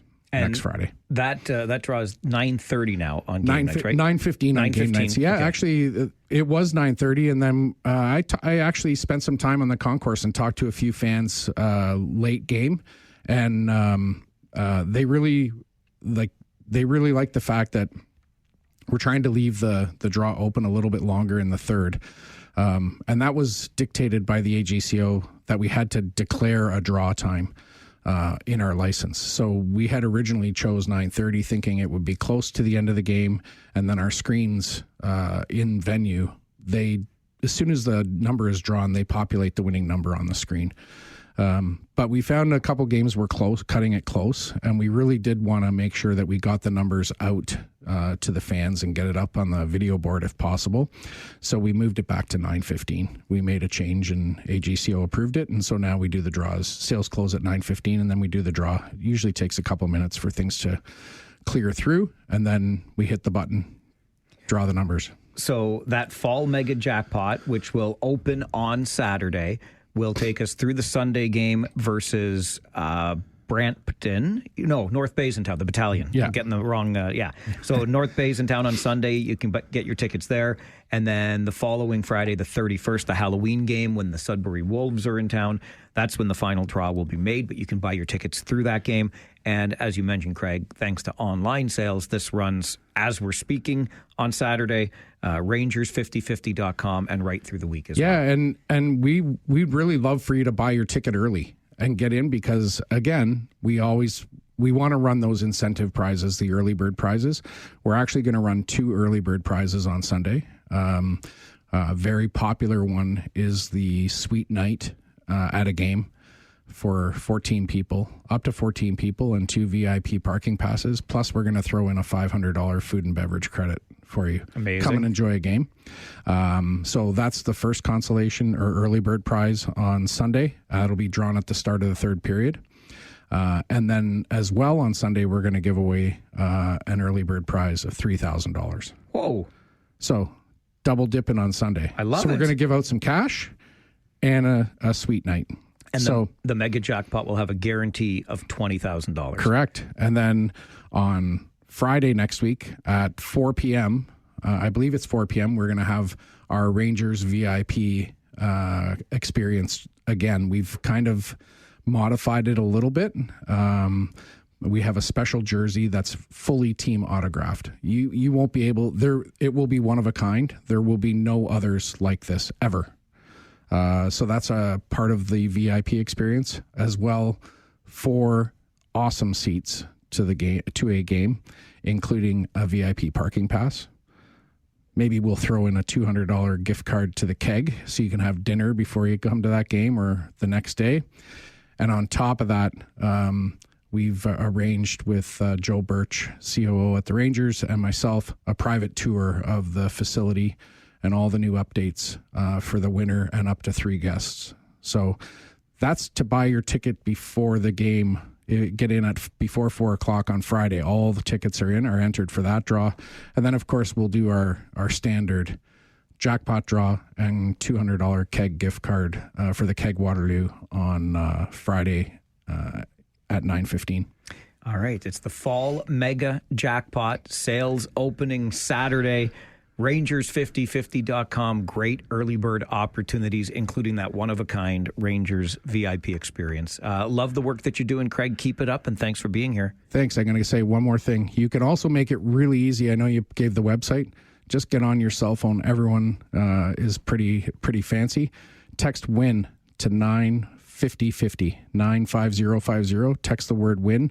We'll send you a link to get right into our sales page. You can join our text list if you want and be notified of all the big prizes that are coming out. I love it. I'm doing that right now. 95050. Text the word WIN. Correct. Make it easy on me, Craig. I love it. Thanks, buddy. Thank you. Craig Campbell, Executive Director, Rangers Reach, joining us on the Mike Farwell Show, 570 News Radio and Rogers TV.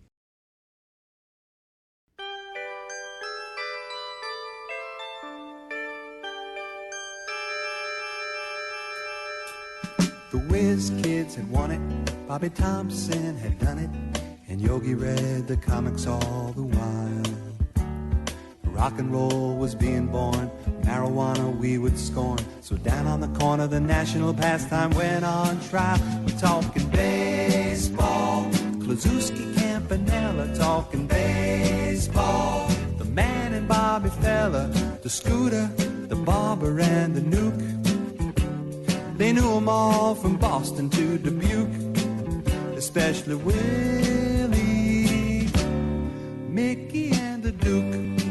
It's going to be a real tough sledding for the Blue Jays when you're looking at what the Dodgers represent. I think you do have to decide, generally speaking, who do you want to prevent from beating you? Is it Shohei? Is it Mookie Betts? Is it Freddie Freeman? Is it Will Smith? Is it former Blue Jay Teoscar Hernandez? Like, there are a lot of places you could go with that answer, but you have to commit to one, maybe two guys, because otherwise I think trying to get them all is almost a fool's errand, I think. Show Ali on today's Big Story podcast, mixed in expertly by Jen Tan, our technical producer on the show today, as we welcome the one and only Blue Jay Hunter to the show. He's been with us every Wednesday morning throughout the Blue Jays season at this time to talk Blue Jays baseball. And this time is the 22nd of October, Blue Jay Hunter. And we're still talking. Still rolling, eh, Mike? I love this so much. This might go into November at this point. Love this so much. I love the vest you got on, Blue Jays today, rocking it. Yep. I want to pick up where Show Ali left off, talking about the multiple ways that the Los Angeles Dodgers can hurt you. And I don't think he mentioned a single pitcher in there. They've got a whale of a staff. Are the LA Dodgers bad for baseball? The answer is yes. Why? Oh, so okay. It's goofy, this super team they put together. I mean, yeah, you look at, so like the Dodgers and the Yankees, if you want to make a case for a salary cap, those are the two teams that most outside observers usually circle at, because they just spend astronomically, $300 million payroll, no problem whatsoever. I don't think they're bad for baseball. I think, if anything, we need to raise the salary floor. You have teams like the Pittsburgh Pirates and, bottom feeders that are spending maybe $30 million. I think we need to give them a minimum to spend, not a maximum. So, even when the Dodgers do spend every year, like they won the World Series last year, yes, but they don't win the World Series every single year. The top payroll team does not always win. They typically have a chance, but I think it's still an even playing field. And I know a lot of people are picking the Dodgers to win this series, but they're a juggernaut. They've got one of the best starting rotations in baseball, a really fearsome top half of their order. But I don't think the Blue Jays are as big as underdog as a lot of people are saying they're going to be. It's funny when you talk about salaries. I shared this at the beginning of the show. I've still got the newspaper clipping right here. A buddy of mine going through some stuff at the house found some old dishes wrapped up in paper, as we always do. And this is from November of 1992.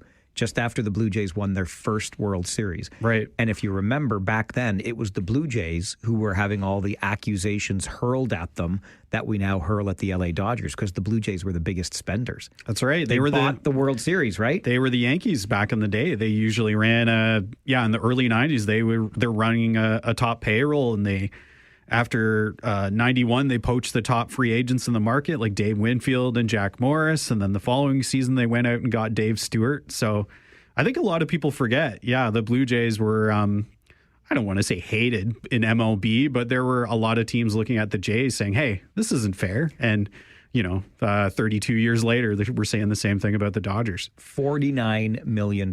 That's what the Blue Jays spent on payroll, which was a record in 1992. I mean, is Shohei making $49 million in a year? Like his salary alone for one season is probably around that. So it's interesting too. It shows in this same article the salary for all of baseball, the entire league, all 772 players, amounted to just over $800 million. That's less than $1 billion. Juan Soto has a contract for $765 million. One player now for $765. The entire league for $807. Yeah, I don't know if we're going to talk about tickets today, Mike, but the same thing. We're having the same thing where a ticket to a World Series game in 1992 was $100, and now they're going for thousands of dollars. So, yeah, inflation. It's wild over these last three plus decades. I had a buddy text me this morning. He spent $1,500. He said it's a World Series game for one ticket. One ticket. Oh wow. Yeah, okay. I want to be friends with him. That is a spicy meatball. Okay, Let's get back to the meat and potatoes of this, and I want to start with the LA Dodgers. We know that they're starting Blake Snell in game number 1. Can you build the case for me, Ian, that the Blue Jays have any chance against this super team?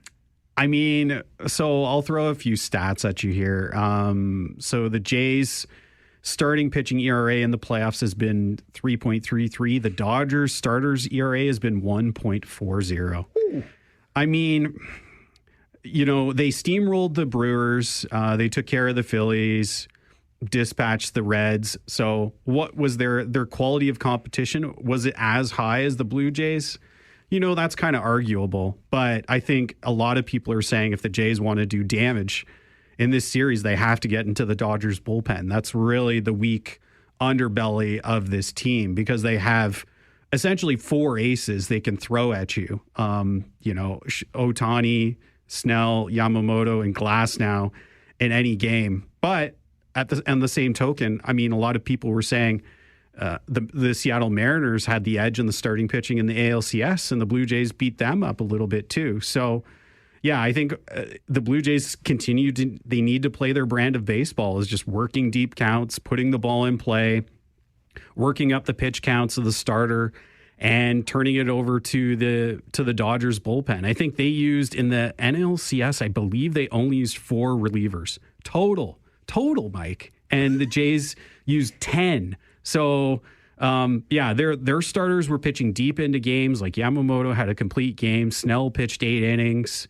This is going to be really tough. I mean, you thought the Yankees and the Mariners were tough opponents for the Blue Jays. They're really stacking the deck against them for the World Series, aren't they? And how about Shohei Ohtani in his last game, the sweep of the Brewers? He pitches 6 innings, 10 strikeouts, and by the way, hits 3 home runs. Like that's video game stuff. It is. I was just going to say video game. It's unreal. I mean, you looked at when you saw the Mariners lineup, once you got down to Suarez, pitchers could kind of breathe. Their bottom half of the order was, not that great. But the Dodgers, it's just, you said it earlier, like you've got Mookie Betts, Ohtani, Freeman, Max Muncy, Will Smith. It keeps going. It's relentless. So they have so many guys they can throw at you. And you have Ohtani who could hit multiple home runs off you and then shut you down on the mound too. So it's just,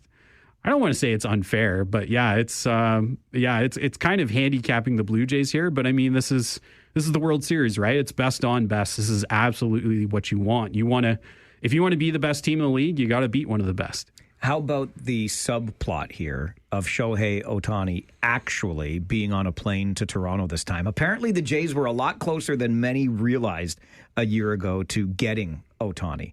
But now he's going to play against them in the World Series. Yeah, I think those boos for Ohtani in games 1 and 2 in Toronto are going to be thunderous. Because, I mean, fans do not forget, right? And I think there were still there's some scar tissue from that. People feel kind of scorned that it was pretty like the Jays were at least one of his top 2 or 3 teams that he was going to pick, and he ultimately ended up going to LA.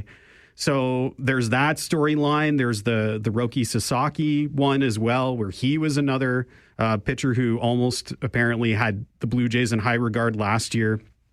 Didn't sign with the Jays, ended up signing with the Dodgers as well. We have former Blue Jay Teoscar Hernandez, who played in Toronto for 5 years. He's playing for the Dodgers.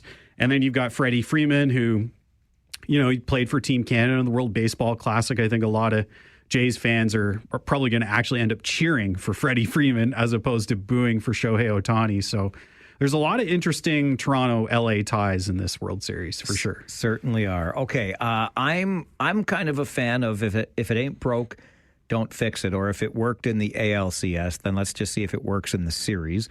So I know how I would line up my starting pitching, but I want to get your perspective on that, Ian. And do we activate Bo Bichette or not? That's another question still to be answered. So Blue Jay Hunter will help us through those storylines. And if you want to talk some Jays baseball with us, phone lines are always open to you. This is the Mike Farwell Show, 570 News Radio and Rogers TV.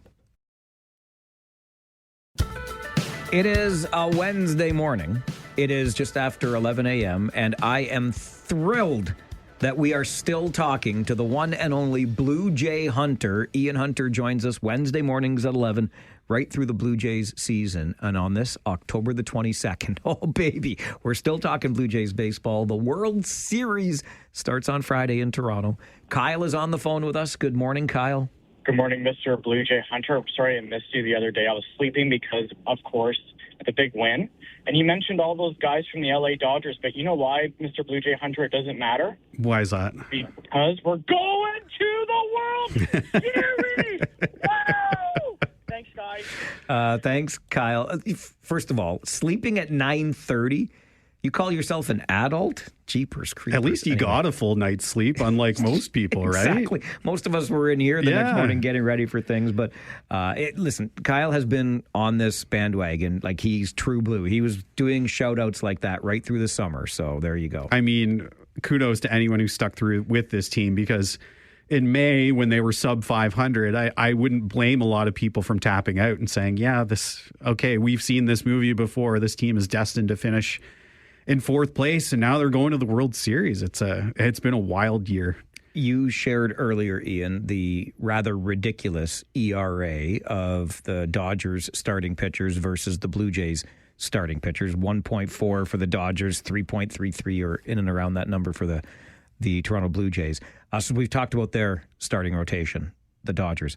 For me, I'm a big believer in the whole, if it ain't broke, don't fix it. So I would roll out exactly the same rotation, Gausman, Yasavage, Bieber, and Scherzer if I'm the Blue Jays. But I don't know if that changes because Gausman came in for an inning of relief the other night, or guys being too rested, or what, you know better. But how would you line up the rotation? Yeah, I would tend to agree. I think Gausman for game 1, Trey Yasavage for game 2, and earlier in the postseason, I thought it may have been interchangeable Yasavage Bieber, but Shane Bieber really didn't have a good game in Game 7. Like, he wasn't commanding his pitches very well. So I'd probably put him in the 3 spot, and then maybe in Game 4, maybe it's like a Max Scherzer / Chris Bassett game, because we saw Chris Bassett throw maybe his most important of relief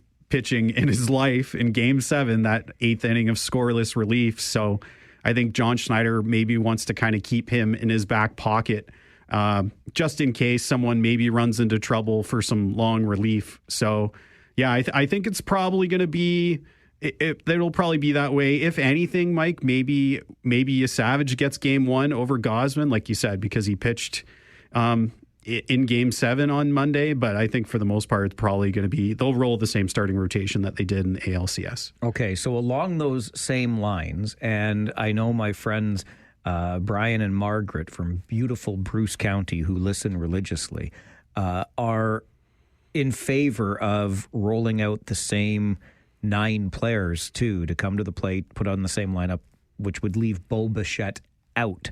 I don't know, Ian, how you don't play Bo Bichette if he's ready to play. But I understand Brian and Margaret's point on this insofar as if it ain't broke. And if Bo Bichette comes in, as much as he was a hitting machine, somebody can't stay in. Yeah, I mean, this is a tough one. Like he said post-game, after Game 7, he said that he'd be ready on Friday. So we have yet to confirm that. I think the rosters have to be finalized on Friday at 10 in the morning. So you kind of, if you're the Jays, you have to ask yourself, would you take a Bo Bichette at 70% over another position player like a Joey Loperfido or a Ty France or even another pitcher like a Yariel Rodriguez or Brendan Little? Do you take that gamble? I am leaning towards yes. I don't think Bo's going to be able to start at shortstop. I think if anything, he's starting the games at DH, or maybe we don't even see him for games 1 and 2. Maybe he's like a late game pinch hitter or something like that. It's just, he was so integral to the Blue Jays' success in the regular season. Like he led the team in RBIs. He had the second most hits in MLB, even though he didn't play for the last 3 weeks of the season. And he just provides that added layer of protection for Vladimir Guerrero Jr., which he hasn't really had in the postseason. So I think if you're the Jays, so long as he's checking all the boxes that you need, I think he's probably going to be activated for Friday, which means he bounces somebody off the roster. And unfortunately, it probably will be someone like a Loperfido. We didn't really see him in the ALCS anyway. I don't think it's going to be a guy like Isaiah Kiner-Falefa or a Davis Schneider. I think he's just going to bounce somebody who's kind of on the periphery of the roster. Fair enough. But if you DH Bo, what are you doing with Springer? You're probably putting him into the outfield, right? And I kind of think back to, what was it, 1991, where, Joe Carter caught the final out of the World Series. He was playing first base, right? So you kind of have to, I think in games like these, you shoehorn your guys into the field because you want all those bats in the lineup. You might have some guys playing out of position. I know Springer's had a Cinderella story, mostly because he's been DHing, right? He's been off his feet, not having to play the outfield. But I think that's kind of the compromise you have to make. If you want to get Bichette into this lineup, you might have to sacrifice on defense in the outfield with Springer, but I think you have to take that risk. So not just a bat off the bench for Bo. It's hard to say. Like, I don't know if he would be active for Game 1. Even still, because you have to set your roster for the entire series. You can't just have guys bounce in and out. I think they would activate him. And even if he doesn't start in Game 1, he's probably maybe coming off the bench or something like that.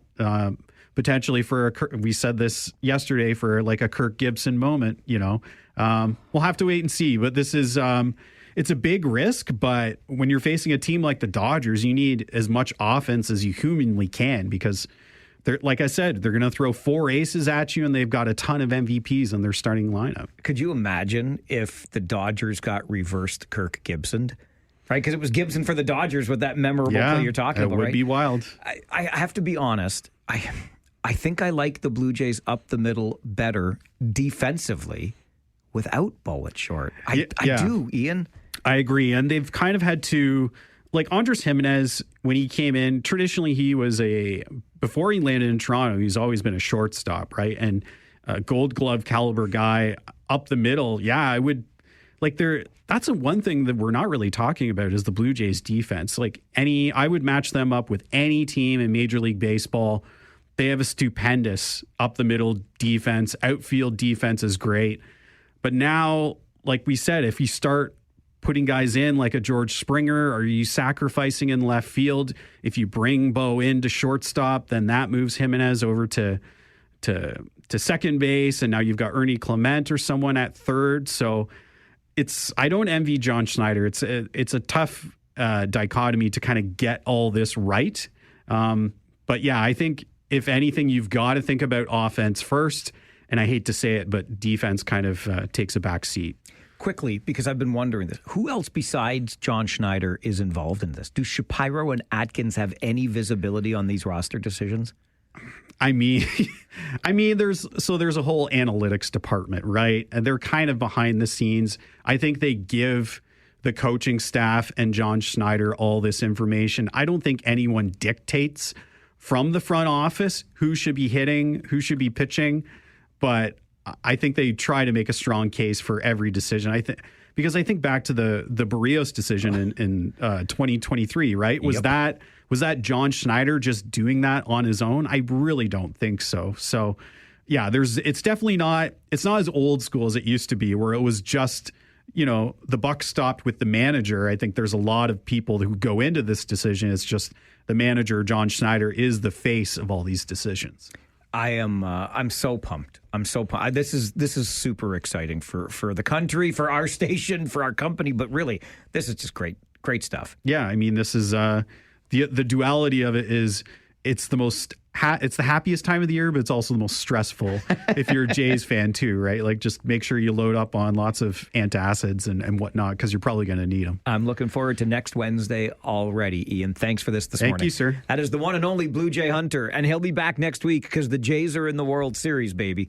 Game 1 Friday night. This is the Mike Farwell Show, 570 News Radio and Rogers TV.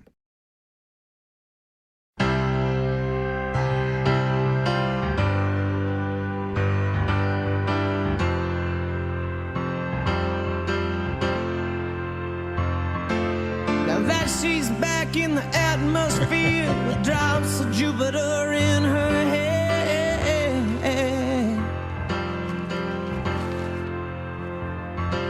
She acts like summer and walks like rain. Reminds me that there's a time to change. This is a band called Train. Song is Drops of Jupiter. I asked Rob Deutschman, who joins us every Wednesday morning at 11:30 for Political R&D, why he chose the song. Just because he likes it? No, because he reads our local newspaper. No, I like it too. And you read the local newspaper, and some pundit had a column today about the ridiculous celebration over weekend GO train service. It honestly annoys me more than it impresses me. Well, I hear you, but I just want to say it must be difficult coming up with topics every week. Not as difficult as you would think. Really, eh? Yeah. I mean, sometimes, but this one was manna so from you're heaven. Like every Wednesday, you have an article now going in the record on some topic. Yes. Yeah. Okay. My deadline is Tuesday morning, but we got to have a show to do. I get my column written by Monday night. You'd reflect on our discussions the week prior and some of the articles that you write. But you think you think I'm using you as a source? No, not a source. I would need you to move that microphone up a little bit. All right. There you go. I want you right on that side. Okay, there. Perfect. You're fading out on me. You think I'd learn after a few weeks? No, it's fine. It was moved on you. It's not on you. Well, that's because Barry was sitting here earlier today. He was the mayor, and he had perfect mic technique. I'm telling you. Well, he's a little shorter too, but.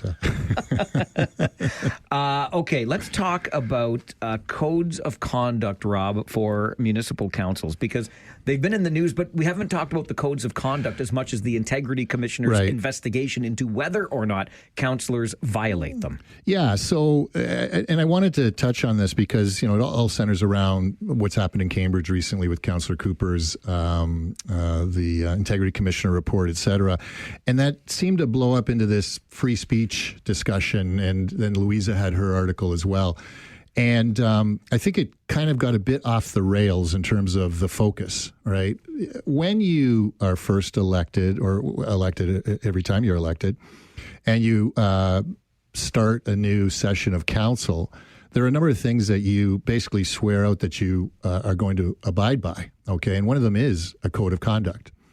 Every municipality, pretty well every municipality now has one. I can say that 15 years ago, not every municipality had a code of conduct.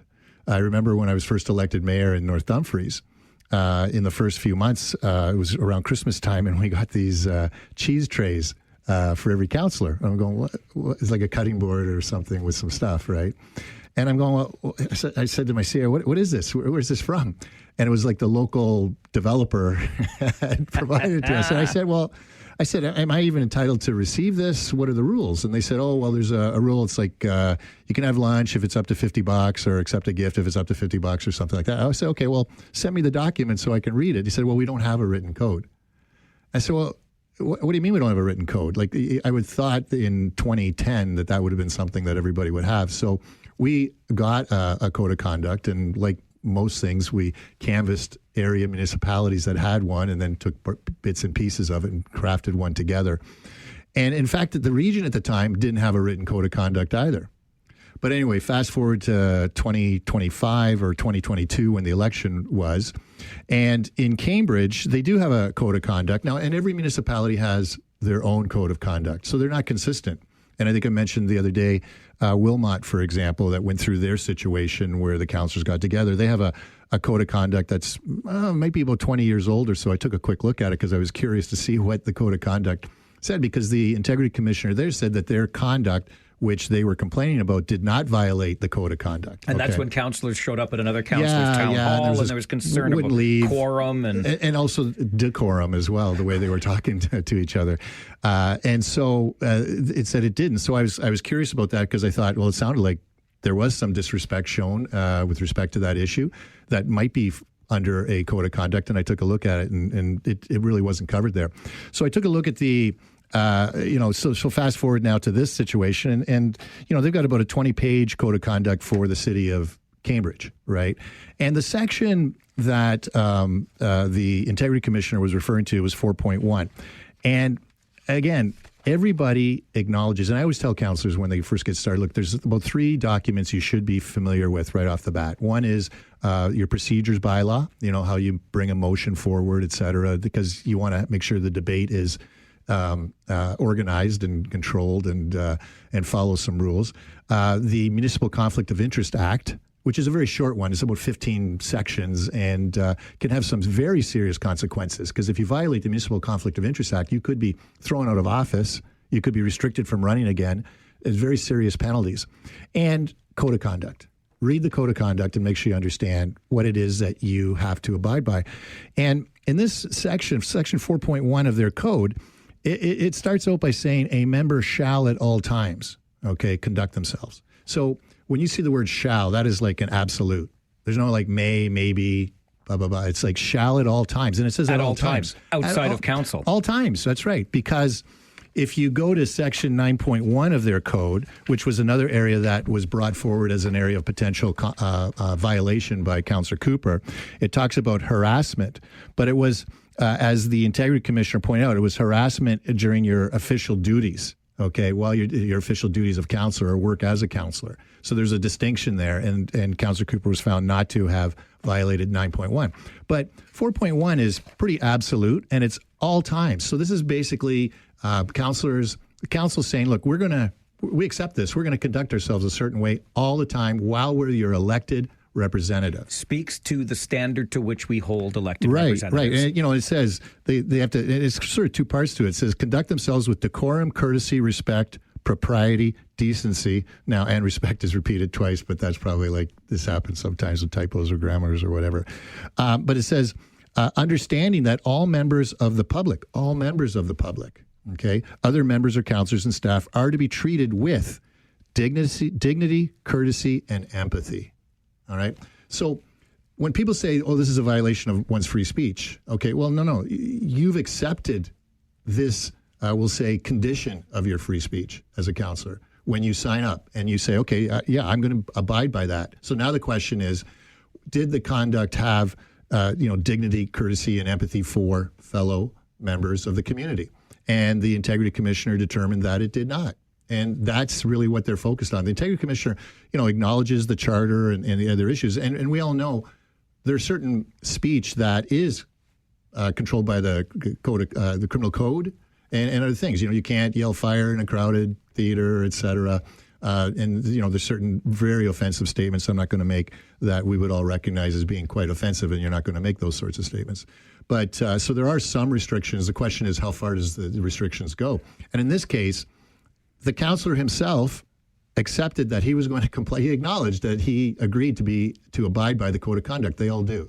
So now you have to understand where your violation is under the code of conduct. And that's really the big thing. Now, from time to time, codes of conduct should be updated. And I think the province is taking a look at some changes to the code of conduct with respect to, for example, sexual harassment and providing for more serious penalties than what's provided here.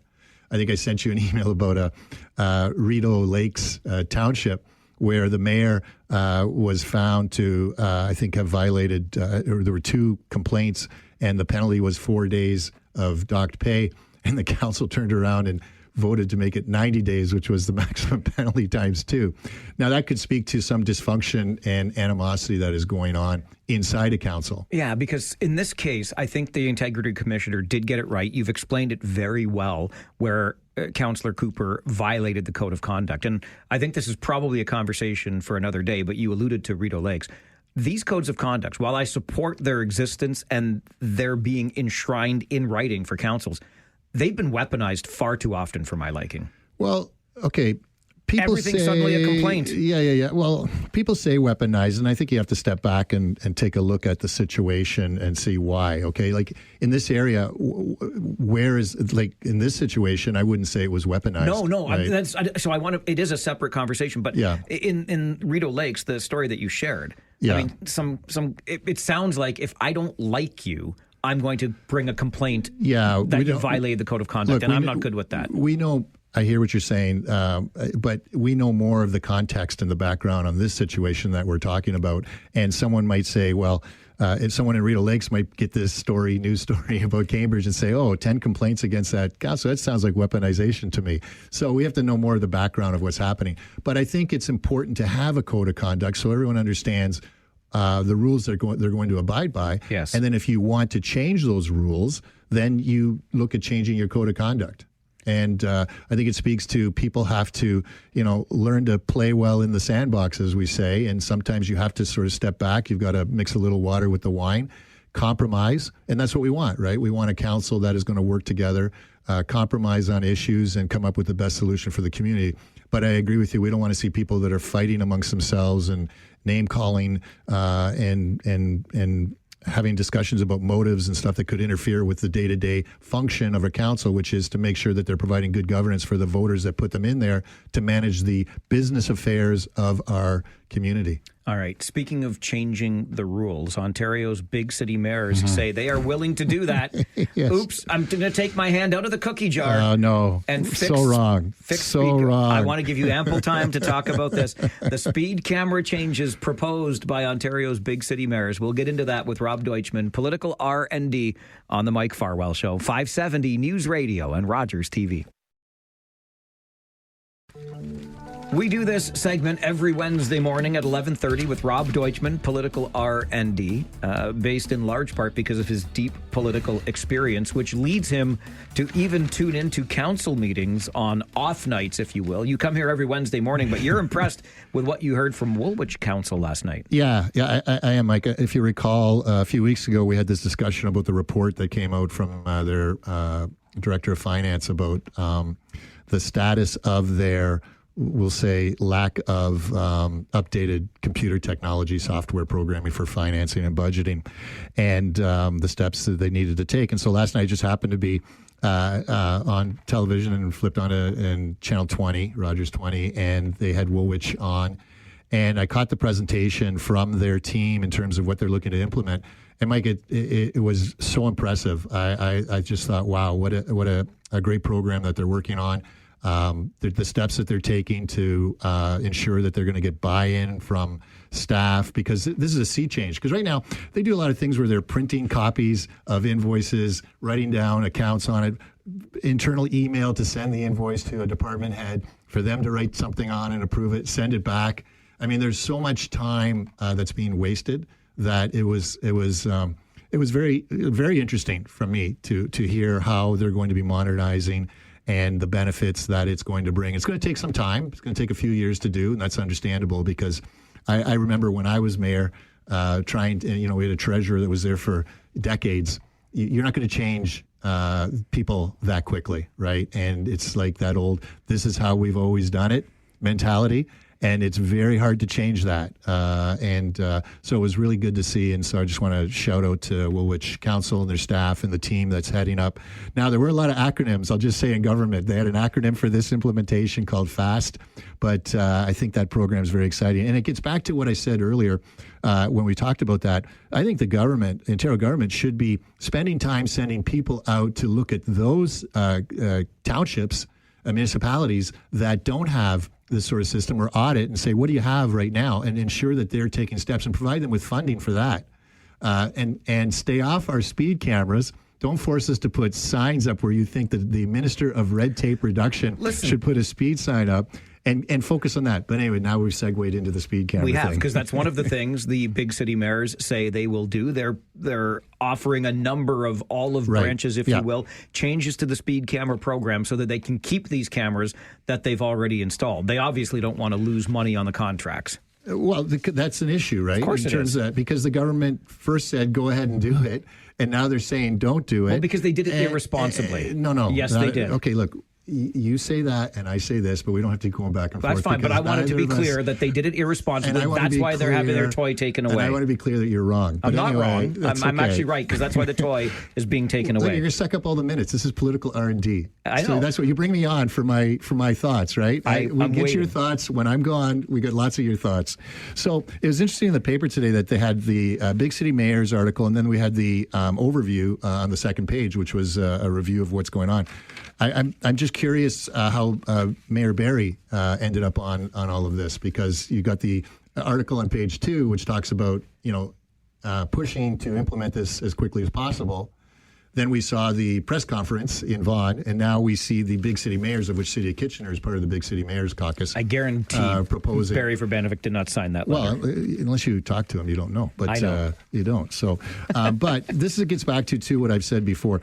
The program was providing great results from a reduction in speed. From a revenue standpoint. Okay, again, I'm just putting in my 2 cents. Is this political M&F? You're wasting your time. This is not the political M&F hour. It was generating massive amounts of revenue. Yes, it was. Well, because people were speeding. And what the big city mayors were proposing were fine-tuning the program. Fine-tuning? Well, there were. Why didn't they do it right the first time, Rob? Mike, who gets everything right the first time? Me. You do? Okay. I'm joking about okay, beloved, call in ASAP. Let's get some clarity on that. No, nothing ever gets 100% right the first time. We talked about roundabouts the other day and how they're elevating the crosswalks, and that's working on getting those improved. We talked about in the past where Waterloo, for example, had 30-kilometer speed limits on all roads, and they changed that over time.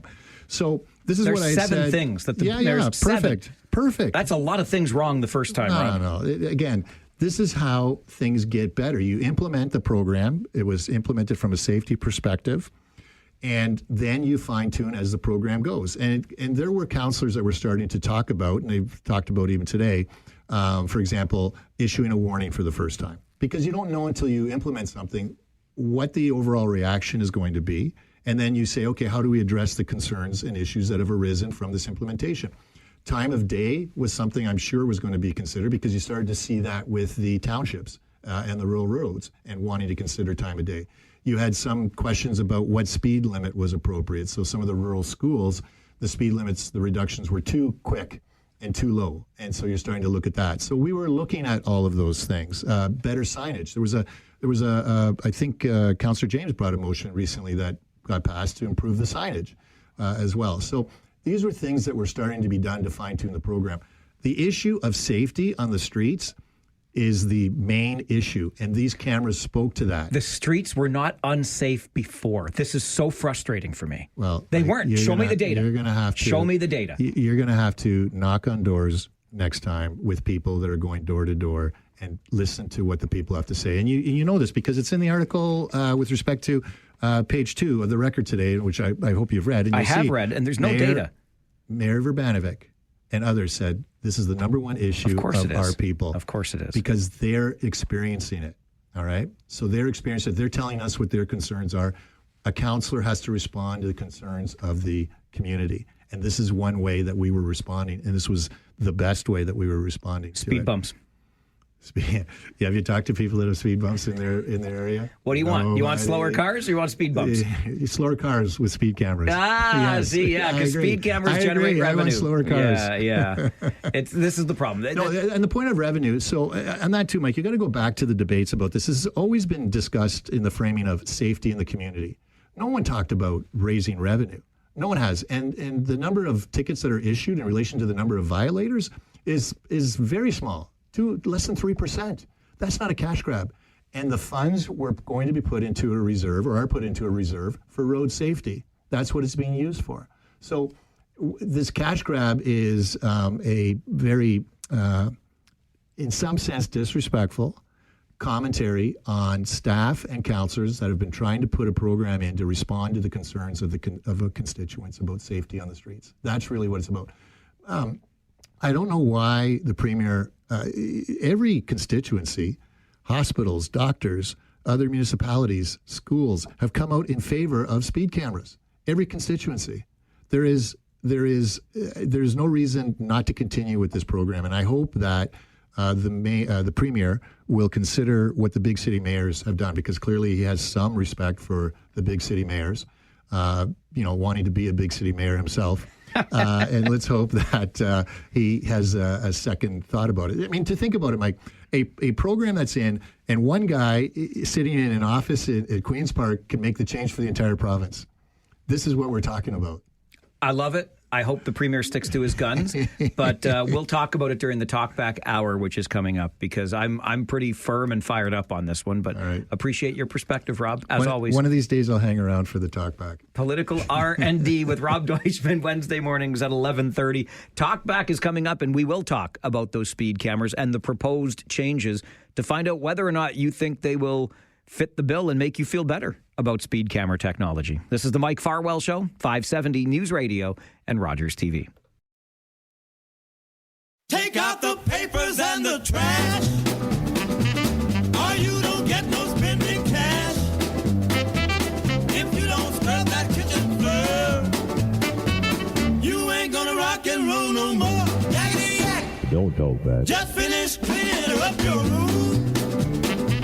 Let's see that dust fly with that broom.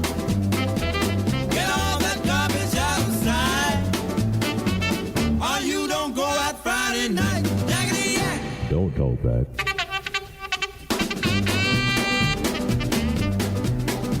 Today's Talkback Hour is going to turn back the clock to previous conversations on this show around speed cameras, because you know as well as I do that Waterloo Region has gone speed camera crazy.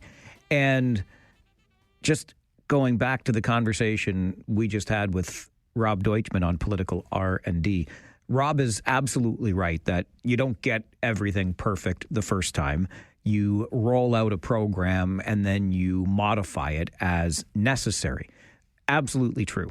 My question, though, then would become why we're at more than 24 speed cameras in the region right now, and we didn't massage it and get it right after doing a pilot project of, say, 1 or 2 speed cameras. Instead, before we even gathered the evidence or took into account all of the feedback, we continued to motor forward on our way to a promised 175 speed cameras by the end of 2028. An incredible number. By the way, according to reporting in this morning's Waterloo Region Record, that those speed cameras, 175 speed cameras, would generate more than $150 million in revenue. About half of that, go figure, $76 million would be dedicated to road safety. That's the net revenue. So just let that sink in. You're talking in the neighborhood of $80 million just meeting the expenses of all of those cameras, paying for the camera leases, paying for the staff to run the departments that manage the speed camera program, et cetera, et cetera. The numbers just get a little bit unwieldy and very frustrating for me, because I would submit to you that if we had gotten this right in the first place, there would not have been the pushback that there has been, and the Premier would not have had to step in and do what he did. Trevor sends an email to Mike at 570news.com and says, if the Premier did not get involved, the region would not have made any adjustments. They're only talking about changes now that Premier Ford is going to get rid of them. They ignored the frustrations of law-abiding citizens and continued with the agenda. As you say, show me the data of unsafe roads in front of schools. Trevor, you're speaking my language, obviously. Here's what we'll do. And this is where my frustration has come from. We've said from the very beginning that we don't think it was fair that the speed cameras be in operation 24 hours a day, 7 days a week, 365 days a year. If this is about safety in school zones and protecting our precious children, then the cameras would be operating when those precious children are around the schools and in the community safety zones, right? If it was really about safety first and foremost. And the other frustrating part of this to me is we have arbitrarily, in my opinion, lowered speed limits to even 30 kilometers per hour in some places and then slapped a speed camera on that road. It just, I don't understand it. So here, and that's what makes it look like a cash grab. You're running the cameras 24/7, 365, and you're lowering speed limits to 30 kilometers per hour in some instances and almost daring us to stay within that acceptable range of speed lest we get a speed camera ticket. It's punitive, and it's not fair. And you're making this 30 kilometer per hour speed limit where there's never been a problem before. If you had kept speed limits at 50 and put a camera on every street, fill your boots. But all of a sudden, all these changes happen, and the cameras run every day of the week, every day of the year, every hour of the day. And you're asking us to look at this as anything other than a cash grab. Here's what Ontario's big city mayors are proposing, that they will set cameras at a reasonable threshold of speed before a ticket is issued. We still don't know what the threshold is, but we're led to believe it's at least double digits. Time of day operations tied to school and community safety zones. Makes sense. We've been asking for this. A warning ticket on the first offense. A fine that is not double related to a community safety zone. So just a standard, if you will, speeding fine. Large signs that alert drivers of the presence of speed cameras. And a blackout on any additional fines for 7 days after you receive your first ticket, so you can change your behavior instead of going through the same speed zone and getting tickets day after day after day. And then the fees that get collected are allocated to road safety programs. That's what big city mayors are proposing by way of changes. 7 different changes. Does this make speed cameras more acceptable in your mind? Would love to hear from you on that issue on Talkback today. We'll start with Sean. Good afternoon, Sean. Good afternoon. I know that we're never going to change your mind because you're totally closed to the whole concept. But so am I getting that your major objection to the whole speed cameras is that, God forbid, a municipality should make a profit? Is that your major? Is that what I'm getting? Is your major objection? No. That we should somehow cut your taxes by making a profit off this? No. My objections are that the cameras operate 24/7, 365, and that speed limits have been, in my opinion, arbitrarily lowered on the streets where the speed cameras now operate. Those are my two objections. Now, you have to blame that on the politicians and the politicians alone. Because I know for a fact that the staff advised against that. The politicians went ahead and did it anyway. Do you ever watch The Simpsons? Sean, listen, don't go off on a tangent here. I am blaming the politicians. Yeah, I know. It's like Helen Lovejoy's. It's like Helen Lovejoy. Think of the children. It's if you just listen to the staff and professionals, these things don't happen. And as for signing the cameras, there are signs. When people say they can't see the signs, it scares me. Should these people be driving if they can't see the signs? I mean, seriously. No, listen, I get you. And you're right. Won't somebody think of the children? All you have to do is shout the word safety often enough, or probably even once, and all of a sudden we jump and think, well, we must do it in the name of safety. Data be darned in all of this. Joe Gowing, regional counselor, on the line with us. Good afternoon, Joe. Hey, Mike. How are you? I'm all right. How are you? Good.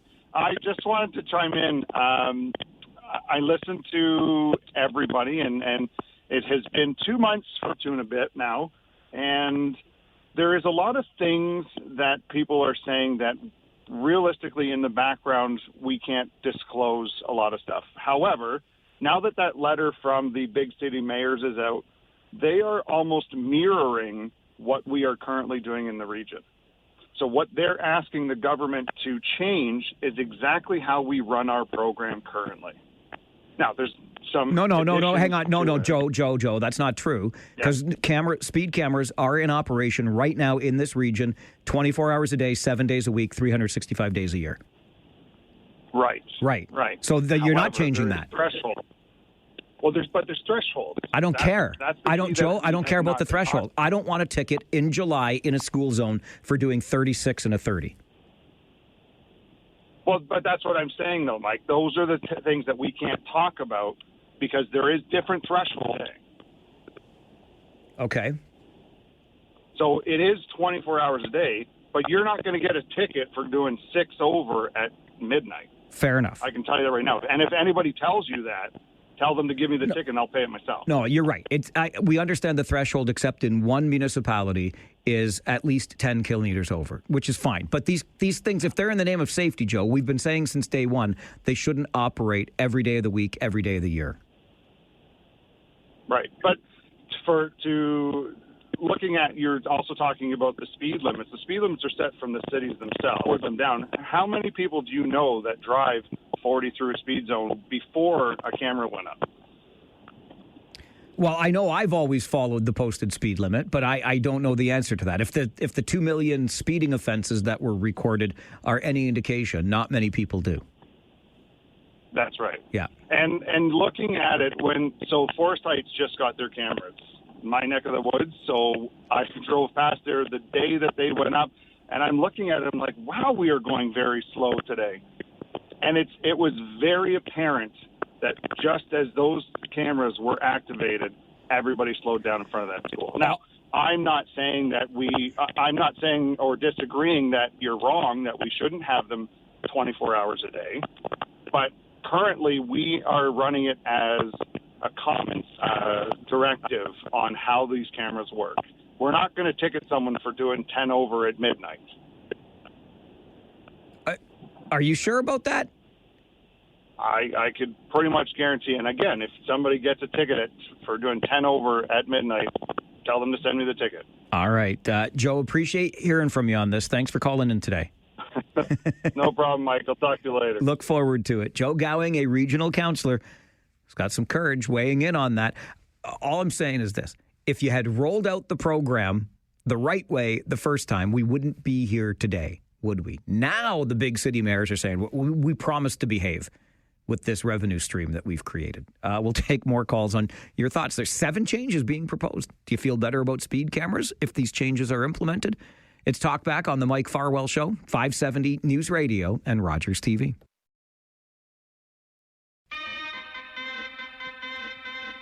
Ontario's big city mayors are proposing 7 different changes to the way speed cameras operate in our community. And if those changes are implemented, would you feel better about having a speed camera in your neighborhood?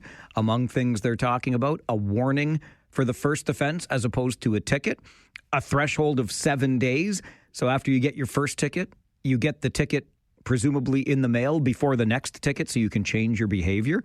How about changing the time of days that cameras operate, etc.? Talkback is focused on that today. Paul is next. Good afternoon, Paul. Good afternoon. I would like to paint a picture for you. Picture this. There's a farmer's field, and standing out in that field is a male bovine, and that male bovine is facing north. At the south end of that male bovine, there's materials dropping out and hitting the ground. That is what our speed limit laws are these days. It's very to the point there, Paul. I believe Paul is saying that the speed limit laws currently in the region are bull shingles. I find it difficult to disagree. Mike, good afternoon. Good afternoon, Mike. I often come to my mom's place in uptown Waterloo, in Old Westmount, and the speed limits are crazy. It goes 50, 40, 30, 30, and stuff like that. I support Doug Ford on this because if I look at my mom's Roslyn Street address, right, they got a speed bump. They've narrowed the road for traffic calming measures, right? And they also put in 4-way stops, right? And then they say, those previous expenditures did nothing, and now we got to lower the speed limit down to 30K. Mike, I was visiting my mom at home in Waterloo the other day, and that's near Our Lady of Lourdes School. You know what the problem is around the school?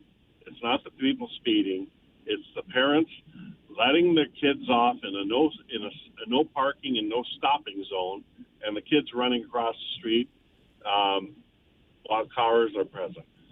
Mike, this is so. If anyone doesn't believe that you need to vote in municipal elections, and we have 20 to 30% turnout, this nonsense shows the reason why you need to vote. And basically, Mike, when they say, "Oh, we can't tell you the tolerances," well, one of my friends is an OPP officer. I know what the tolerances are on 80 and 100K roads.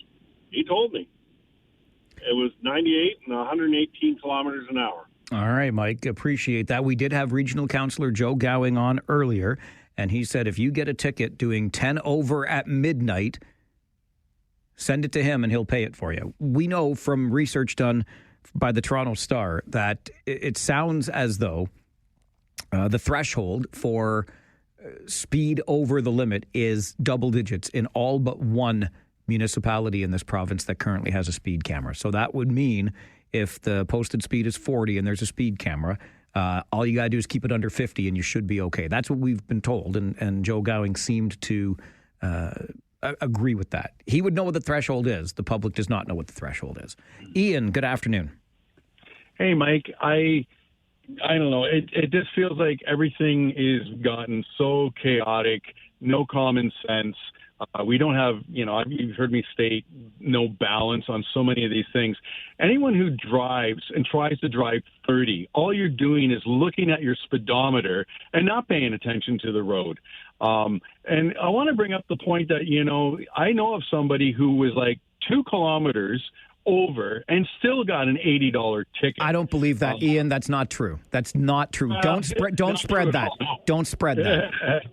No, exactly. But, I have read articles where some people have gotten these ridiculous tickets, and they're already struggling as it is. In fact, some of them are accessing our food bank, which is being accessed more than ever, which kind of leads me to another interesting point, because, as you know, ticket prices for things have gotten so outrageous, whether it's now our Blue Jays, whether it's our Rush concerts and everything else. And people are spending this money, and yet we have so many people accessing the food banks. And, I just feel like, our lives are not simple anymore. They've become completely chaotic. Why we're trying to intensify this region with more people than ever, and you're going to tell me that we're struggling financially with, budgets and this and that. One of your callers this week, I heard him, he made a great point about, the CEOs are saying we need to cut back and things and everything else. Okay, and meanwhile, they're posting record profits. I got you. Listen, I appreciate the call. I don't want to get too far off topic here because the phone lines are absolutely jammed, and I want to allow people to have their say on the proposed changes to speed cameras. I do not disagree that things are not simple. That is a true statement for sure. Mayor Jake, good afternoon. Mike, how are you now? I'm good, and you?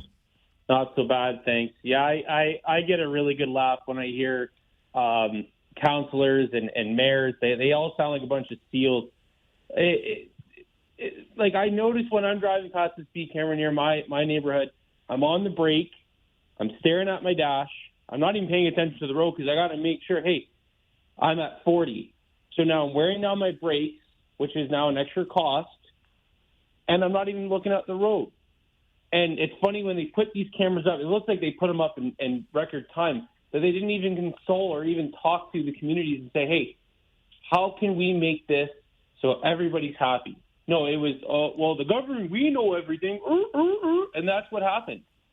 That's exactly what happened. Mayor Jake, appreciate the call. I'm with you on that. I think if we had rolled this out better, if these proposed changes were actually in effect when we rolled out the program, we would not be here today. Greg, what do you think? I think everything you're saying is right, and basically when you were talking to Deutschman this morning, he was basically treading water, or it sounded like a court case, like you're nailing his defense kind of thing. And and everybody else, again, about 100 times on your show alone. These topics have been brought up. Here's better ideas kind of thing. And only now, like some are saying, like, here, now let's propose the things that basically people have been crying for all along. Like, I think they're just trying to save face, any of these governments doing that. And I'm not sure the whole 7 things, but has anything ever been talked about, okay, like where we put them to solve a problem that didn't exist. But how about all these like street racing places? Like put them in places where there actually is track records of stunt driving and stuff. Is whatever that place is in Cambridge, Homer Watson's racetrack. The concept's okay but again, try location and just a different purpose for them.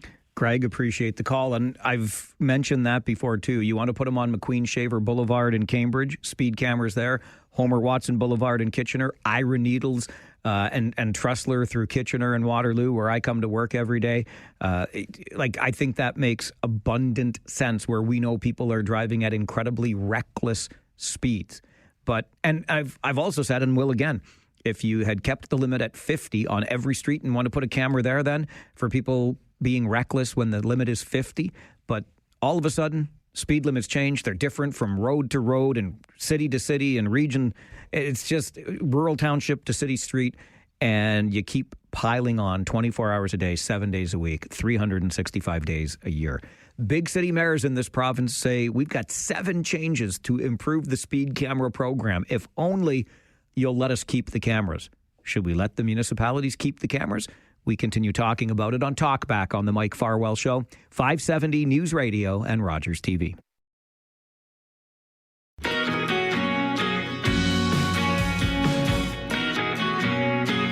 Ontario's big city mayors have sent a letter, of which, by the way, Kitchener Mayor Barry Verbanovic is one, but I'm not sure he was a signatory to this particular letter. But the Ontario Big City Mayors Caucus has sent a letter to Ontario Premier Doug Ford saying, listen, we want to keep our speed cameras. We really, really want to keep our speed cameras. And if, Premier Ford, you let us keep our speed cameras, we will make 7 changes to the way those cameras operate, including no doubling of fines because of community safety zones, changing the timing of the cameras so that they are not in operation outside of school hours, a warning for the first ticket instead of a fine right away, and even a blackout on fines after the first one is issued so that you can get that ticket and change your behavior before you get another ticket and another ticket and another ticket because you kept going through the same place every day,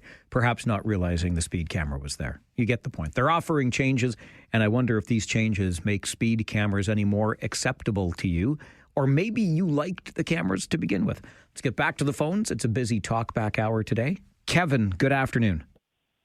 Hi, Mike. How are you? Good. How are you? I am good. Thank you. Good. Thank you. So I want to say right out of the gate, bait and switch. They're going to sell us a bill of goods that they will get a number of people agreeing to, but what says they're not just going to, with the right government in place and the guardrails, such as Doug Ford, out of the mix, if they happen to get voted out next time there's votes for what party's going to be in control for Ontario. What says that all of these proposed changes aren't just going to be wiped out by a majority government of safety-crazed politicians and squeaky wheels?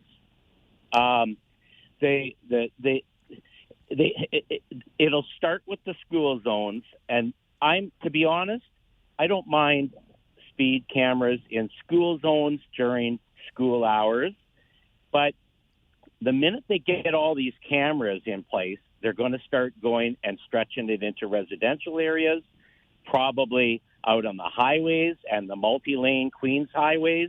It won't stop. They'll keep going and going. And once the infrastructure is laid out and they expend a huge amount of money doing so, do they think that if the next government gets in, the next party government gets in, that they'll have a much stronger argument trying to go and all these infrastructure is laid out?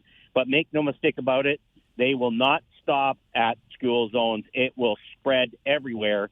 And like a lot of callers are saying, and myself included, I won't be watching the road anymore. I'll be so worried about my demerit points and insurance I'll be looking at my speedometer and not paying much attention out the windshield. And that's happening already, to be quite honest, ever since they tried to propose 30 kilometers an hour and there was a fight back and at least it was pushed to 40. It's always on the verge of the party in place, Mike, and what they say now might be great, but that doesn't mean it can't be changed like flicking a switch if another majority government comes in and says, we want speed cameras everywhere, and we're going to put them at all hours of the day, blah, blah, blah. Yeah. There's no guardrails. If Doug stays in, great. I'm not a Doug Ford fan for the most part, but I am 100% on board with this speed camera stuff. All right. And, yeah. Thanks, Kevin. I got to get to other callers because it is busy, and I just want to correct the record on one thing. Even as it exists today, no demerit points are added to your record if you get a speed camera ticket because they only know the vehicle, not the driver. So there's not. It's a fine, and it can be a steep fine, but no demerit points are associated with this. I think Kevin's point is interesting, though, when he calls bait and switch and thinks what happens when the guardrail that is Doug Ford right now is no longer the premier. If and when that happens, does this change? And what that says to me is, or it's another indicator of our eroding trust in institutions and the people who make these decisions. And why do you think that trust erodes? Because the speed camera program has been rolled out the way that it has. One of the things and reasons, in my opinion. John is with us on Talkback. Good afternoon, John. Yes, that fellow basically stole all my thunder there. Exactly what I was going to point out is you cannot trust these characters, or we wouldn't be having this conversation to begin with. We've had some thieves break into our house and start stealing, and now they're saying, okay, well, if you trust us, and you can trust me, I'll only steal half of what you have, and I'll never steal anything more than that. I'm honest. I wouldn't lie to you. That's a situation that, you can't trust these days as far as you can spit into a hurricane. All right, John, appreciate the call. The phone wasn't the greatest quality, but it's analogous to something that I've been saying about this. Now that the hand is in the cookie jar and we've been caught with our hand in the cookie jar, we're promising not to steal any more cookies if you'll just allow the cookie jar to stay on the countertop. And I don't know. I don't know why we didn't do this the right way the first time. Conservative Charlie, good afternoon. Hi, Mike. Mike, here's the thing. There's an old saying, if you got to keep explaining, you're losing to all these politicians. But you notice in all these different amendments, never did they say, we're going to give you a refund on that first ticket.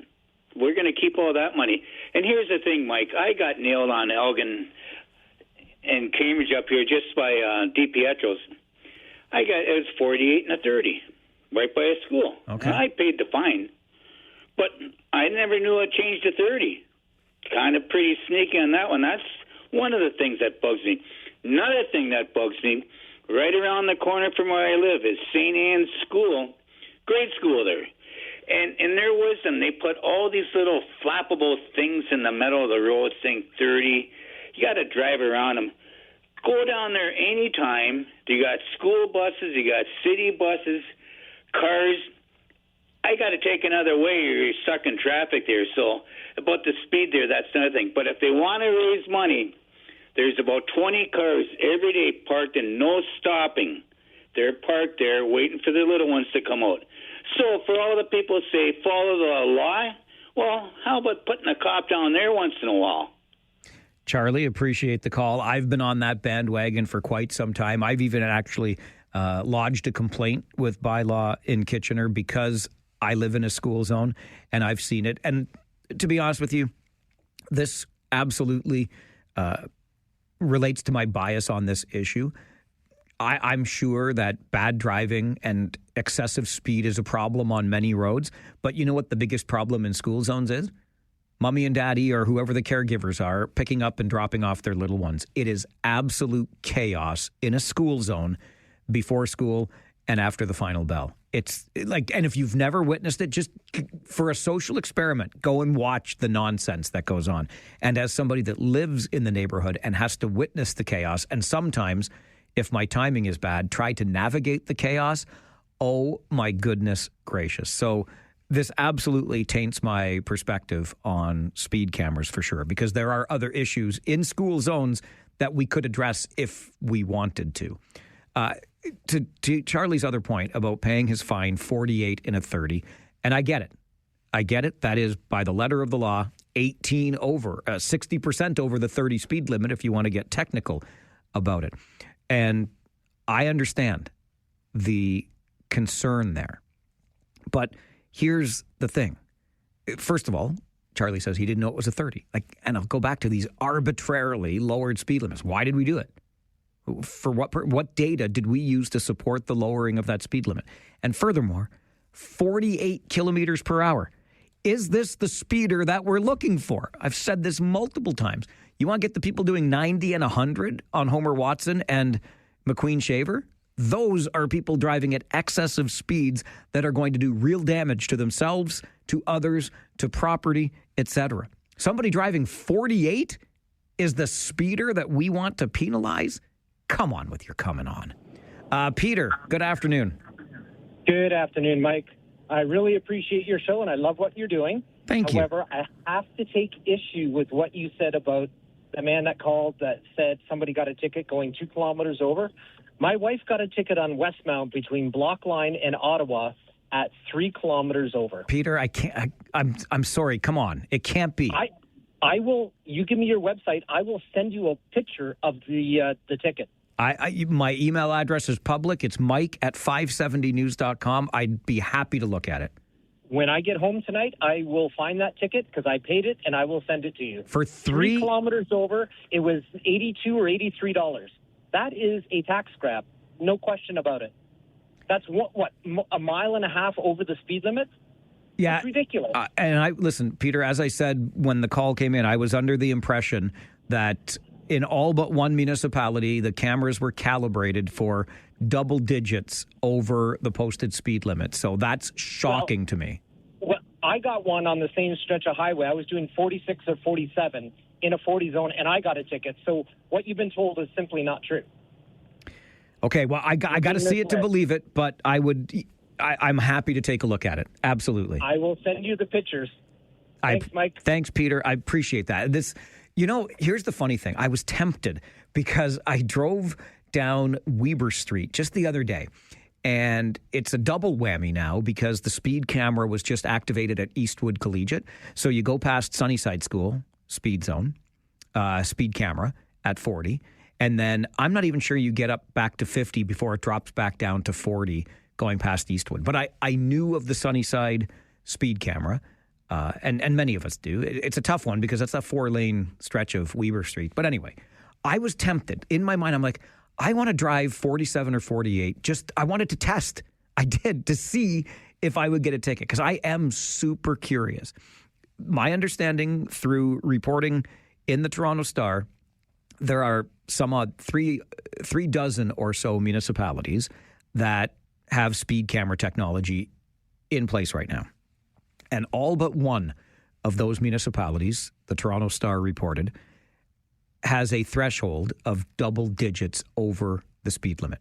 In fact, Peter, well, it's too late, but Regional Councillor Joe Gowing called earlier and said, if you get a ticket at 10 over at midnight in this region, send him the ticket and he'll pay it. So that leads me to believe that our threshold here in the region of Waterloo is also 11 kilometers or more over. I've heard the complaints about the single-digit exceeding of the speed limits, but I've been led to believe, and quite firmly, that that is absolutely not the case. So, Peter, I'm absolutely happy to look at that because that would be a real shocker. 3 over, and you get a ticket for it. That is not cool at all. That's just, what is that? Driver error? Debbie is with us on Talkback. Hello, Debbie. I have 3 of them that are 3 kilometers over. Come on, Debbie. Are you for real? Don't play tricks on the old man here. No, I swear. And you know what else is? So I'm a visiting nurse. I'm in and out of people's apartment buildings and stuff. And the one that they have on Avenue Road actually says 50 kilometers. And then like a meter, like not even like I would say 6 meters after it changes to 30. Why do they have the 50 there? So you look at you're like, okay, 50. You look down, you miss the 30. Or I come out of an apartment building that's on that road, and you can't remember. You hit the 30, you're already in that 30 zone, so you get hit again. That fine was so much. I was going 49 on a 30 zone. It's $215, that fine. Yeah, no. $215. It's ridiculous. I believe that. Debbie, thanks for the call. I believe 19 over is going to hurt. It's going to be in the hundreds for sure. You know what I'm starting to think? I will take this bullet for you, pardon the turn of phrase, in the name of research for the show. I'm going to drive back down Weber Street. In fact, I'll do it this afternoon. And I'm going to go 48, damn it. I'm going to go 48 in the 40 past, which one? Eastwood or Sunnyside?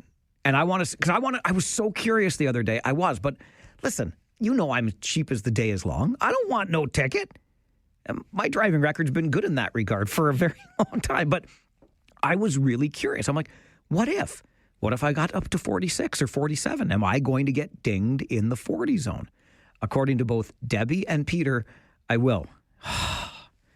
Frickin' frack. I'm going to do it. I'm going to be a scofflaw. I'm going to drive 48 in a 40 today, and I'm going to see if I get a speed camera ticket. And then we'll know, single digits or not. And I'll pay. I'm not even going to ask you to, I'm not going to crowdfund my fine. I'm going to pay for it myself if I get a fine for driving 48 in a 40. Now I'm all nervous. I'm going to have to eat Kraft dinner for a week just to make up the difference in the money. Jiminy Christmas. This is Talkback on the Mike Farwell Show, 570 News Radio and Rogers TV.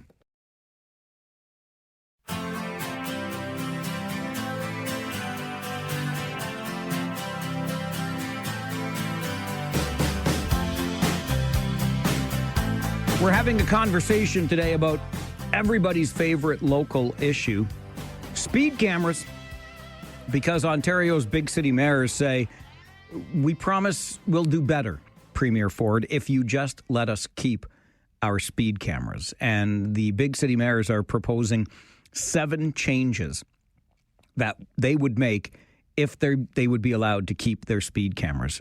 Among those changes, large signs that would alert drivers to the presence of speed cameras, fees be directed to additional road safety programs and nowhere else. Not general revenues, but any fees generated by speed cameras would go to road safety initiatives, and a blackout on additional fines for 7 days after you get your first ticket so that the driver has an opportunity to change their behavior. There was that story a friend of mine shared of a friend of hers in Fergus where she got 9 tickets from the same camera on Bellside Avenue. I'm sure you know the one if you've ever been up Fergus Way, right in front of the school there, and drove it every day without even realizing. And then all of a sudden, all 9 tickets showed up. And the big city mayors are also saying, hey, you know what? We're going to modify the camera times so that they're not in operation outside school hours. If the cameras operated in this way, would you be more supportive of speed cameras in use? Doug, what say you? Hey, Mike, I have a question. Okay, Doug, hang on. Doug, please, do me a favor first. Sorry. Turn your radio down, please. Turn your radio down, please. I did. Thank you. Perfect. These speed cameras, can they be changed remotely? I can only imagine, yes. I would imagine that you have a lot of people that listen to your show. By announcing which one you're going to do, it wouldn't surprise me if they make a slight adjustment for the next You hour. think so? You think if I drive home on Weber Street today, they're going to change the camera so I do or I don't get a ticket? So that you don't. Oh, Doug, you have a suspicious mind, my friend. It's kind of funny, though. Rudy, good afternoon. Good afternoon, Mike.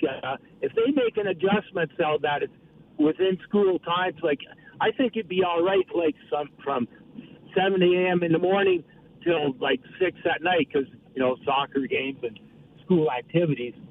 That would be reasonable during the week only, not on weekends, though. Yeah, so, Rudy, what you're saying is if we did something reasonable, you would support it? In other words, the rollout to date has been anything but reasonable? Imagine that. Dylan, good afternoon. Good afternoon. I think it's more than a tax grab. The whole reason for canceling this program, it's unpopular. People don't want it. People don't want to be electronically surveilled. If it was purely about safety, it would be very easy to mandate car manufacturers to limit car speeds to 100. Or, there's a million examples of that. Doug Ford is taking it away because the population doesn't want it. So all the safety concerns, and none of that matters. The population doesn't want it. He gets voted in by the population, so he's doing the right thing and following his constituents' wishes. Dylan, it's an excellent point, and we hadn't even gotten into the aspect of the electronic surveillance of us on our roads through this technology. And I guess that's what a populist premier does, right? Goes with what the popular opinion is and makes his decisions accordingly. I don't think Dylan is wrong, though, insofar as the lack of support for the speed camera program in this municipality and elsewhere. I don't think Ontarians, by and large, want anything to do with these things. But anyway, we'll see if the big city mayor's letter to the premier has any impact whatsoever. We promise to do better. We're going to make these 7 changes. Just let us keep our technology and not pay to break all of those contracts. There's that aspect of it too. All right, I'm up against the clock. I got to get out of here. I'm going to make way for Rob Snow with Now You Know, taking you through until 3 this afternoon. And Larry Fedoruk will be here for me tomorrow and Friday. Tomorrow, I'm checking in with the Charging Ahead Symposium out at the University of Waterloo. Should be an interesting day. I'm hoping to learn a lot. Maybe I can bring some of what I learned back to the show next week. And I'll be with Josh Piercy, Kitchener Rangers hockey on Friday night. So keep up the good work, and we'll chat again on Monday. My name is Mike Farwell. You are a force for good. Bye for now.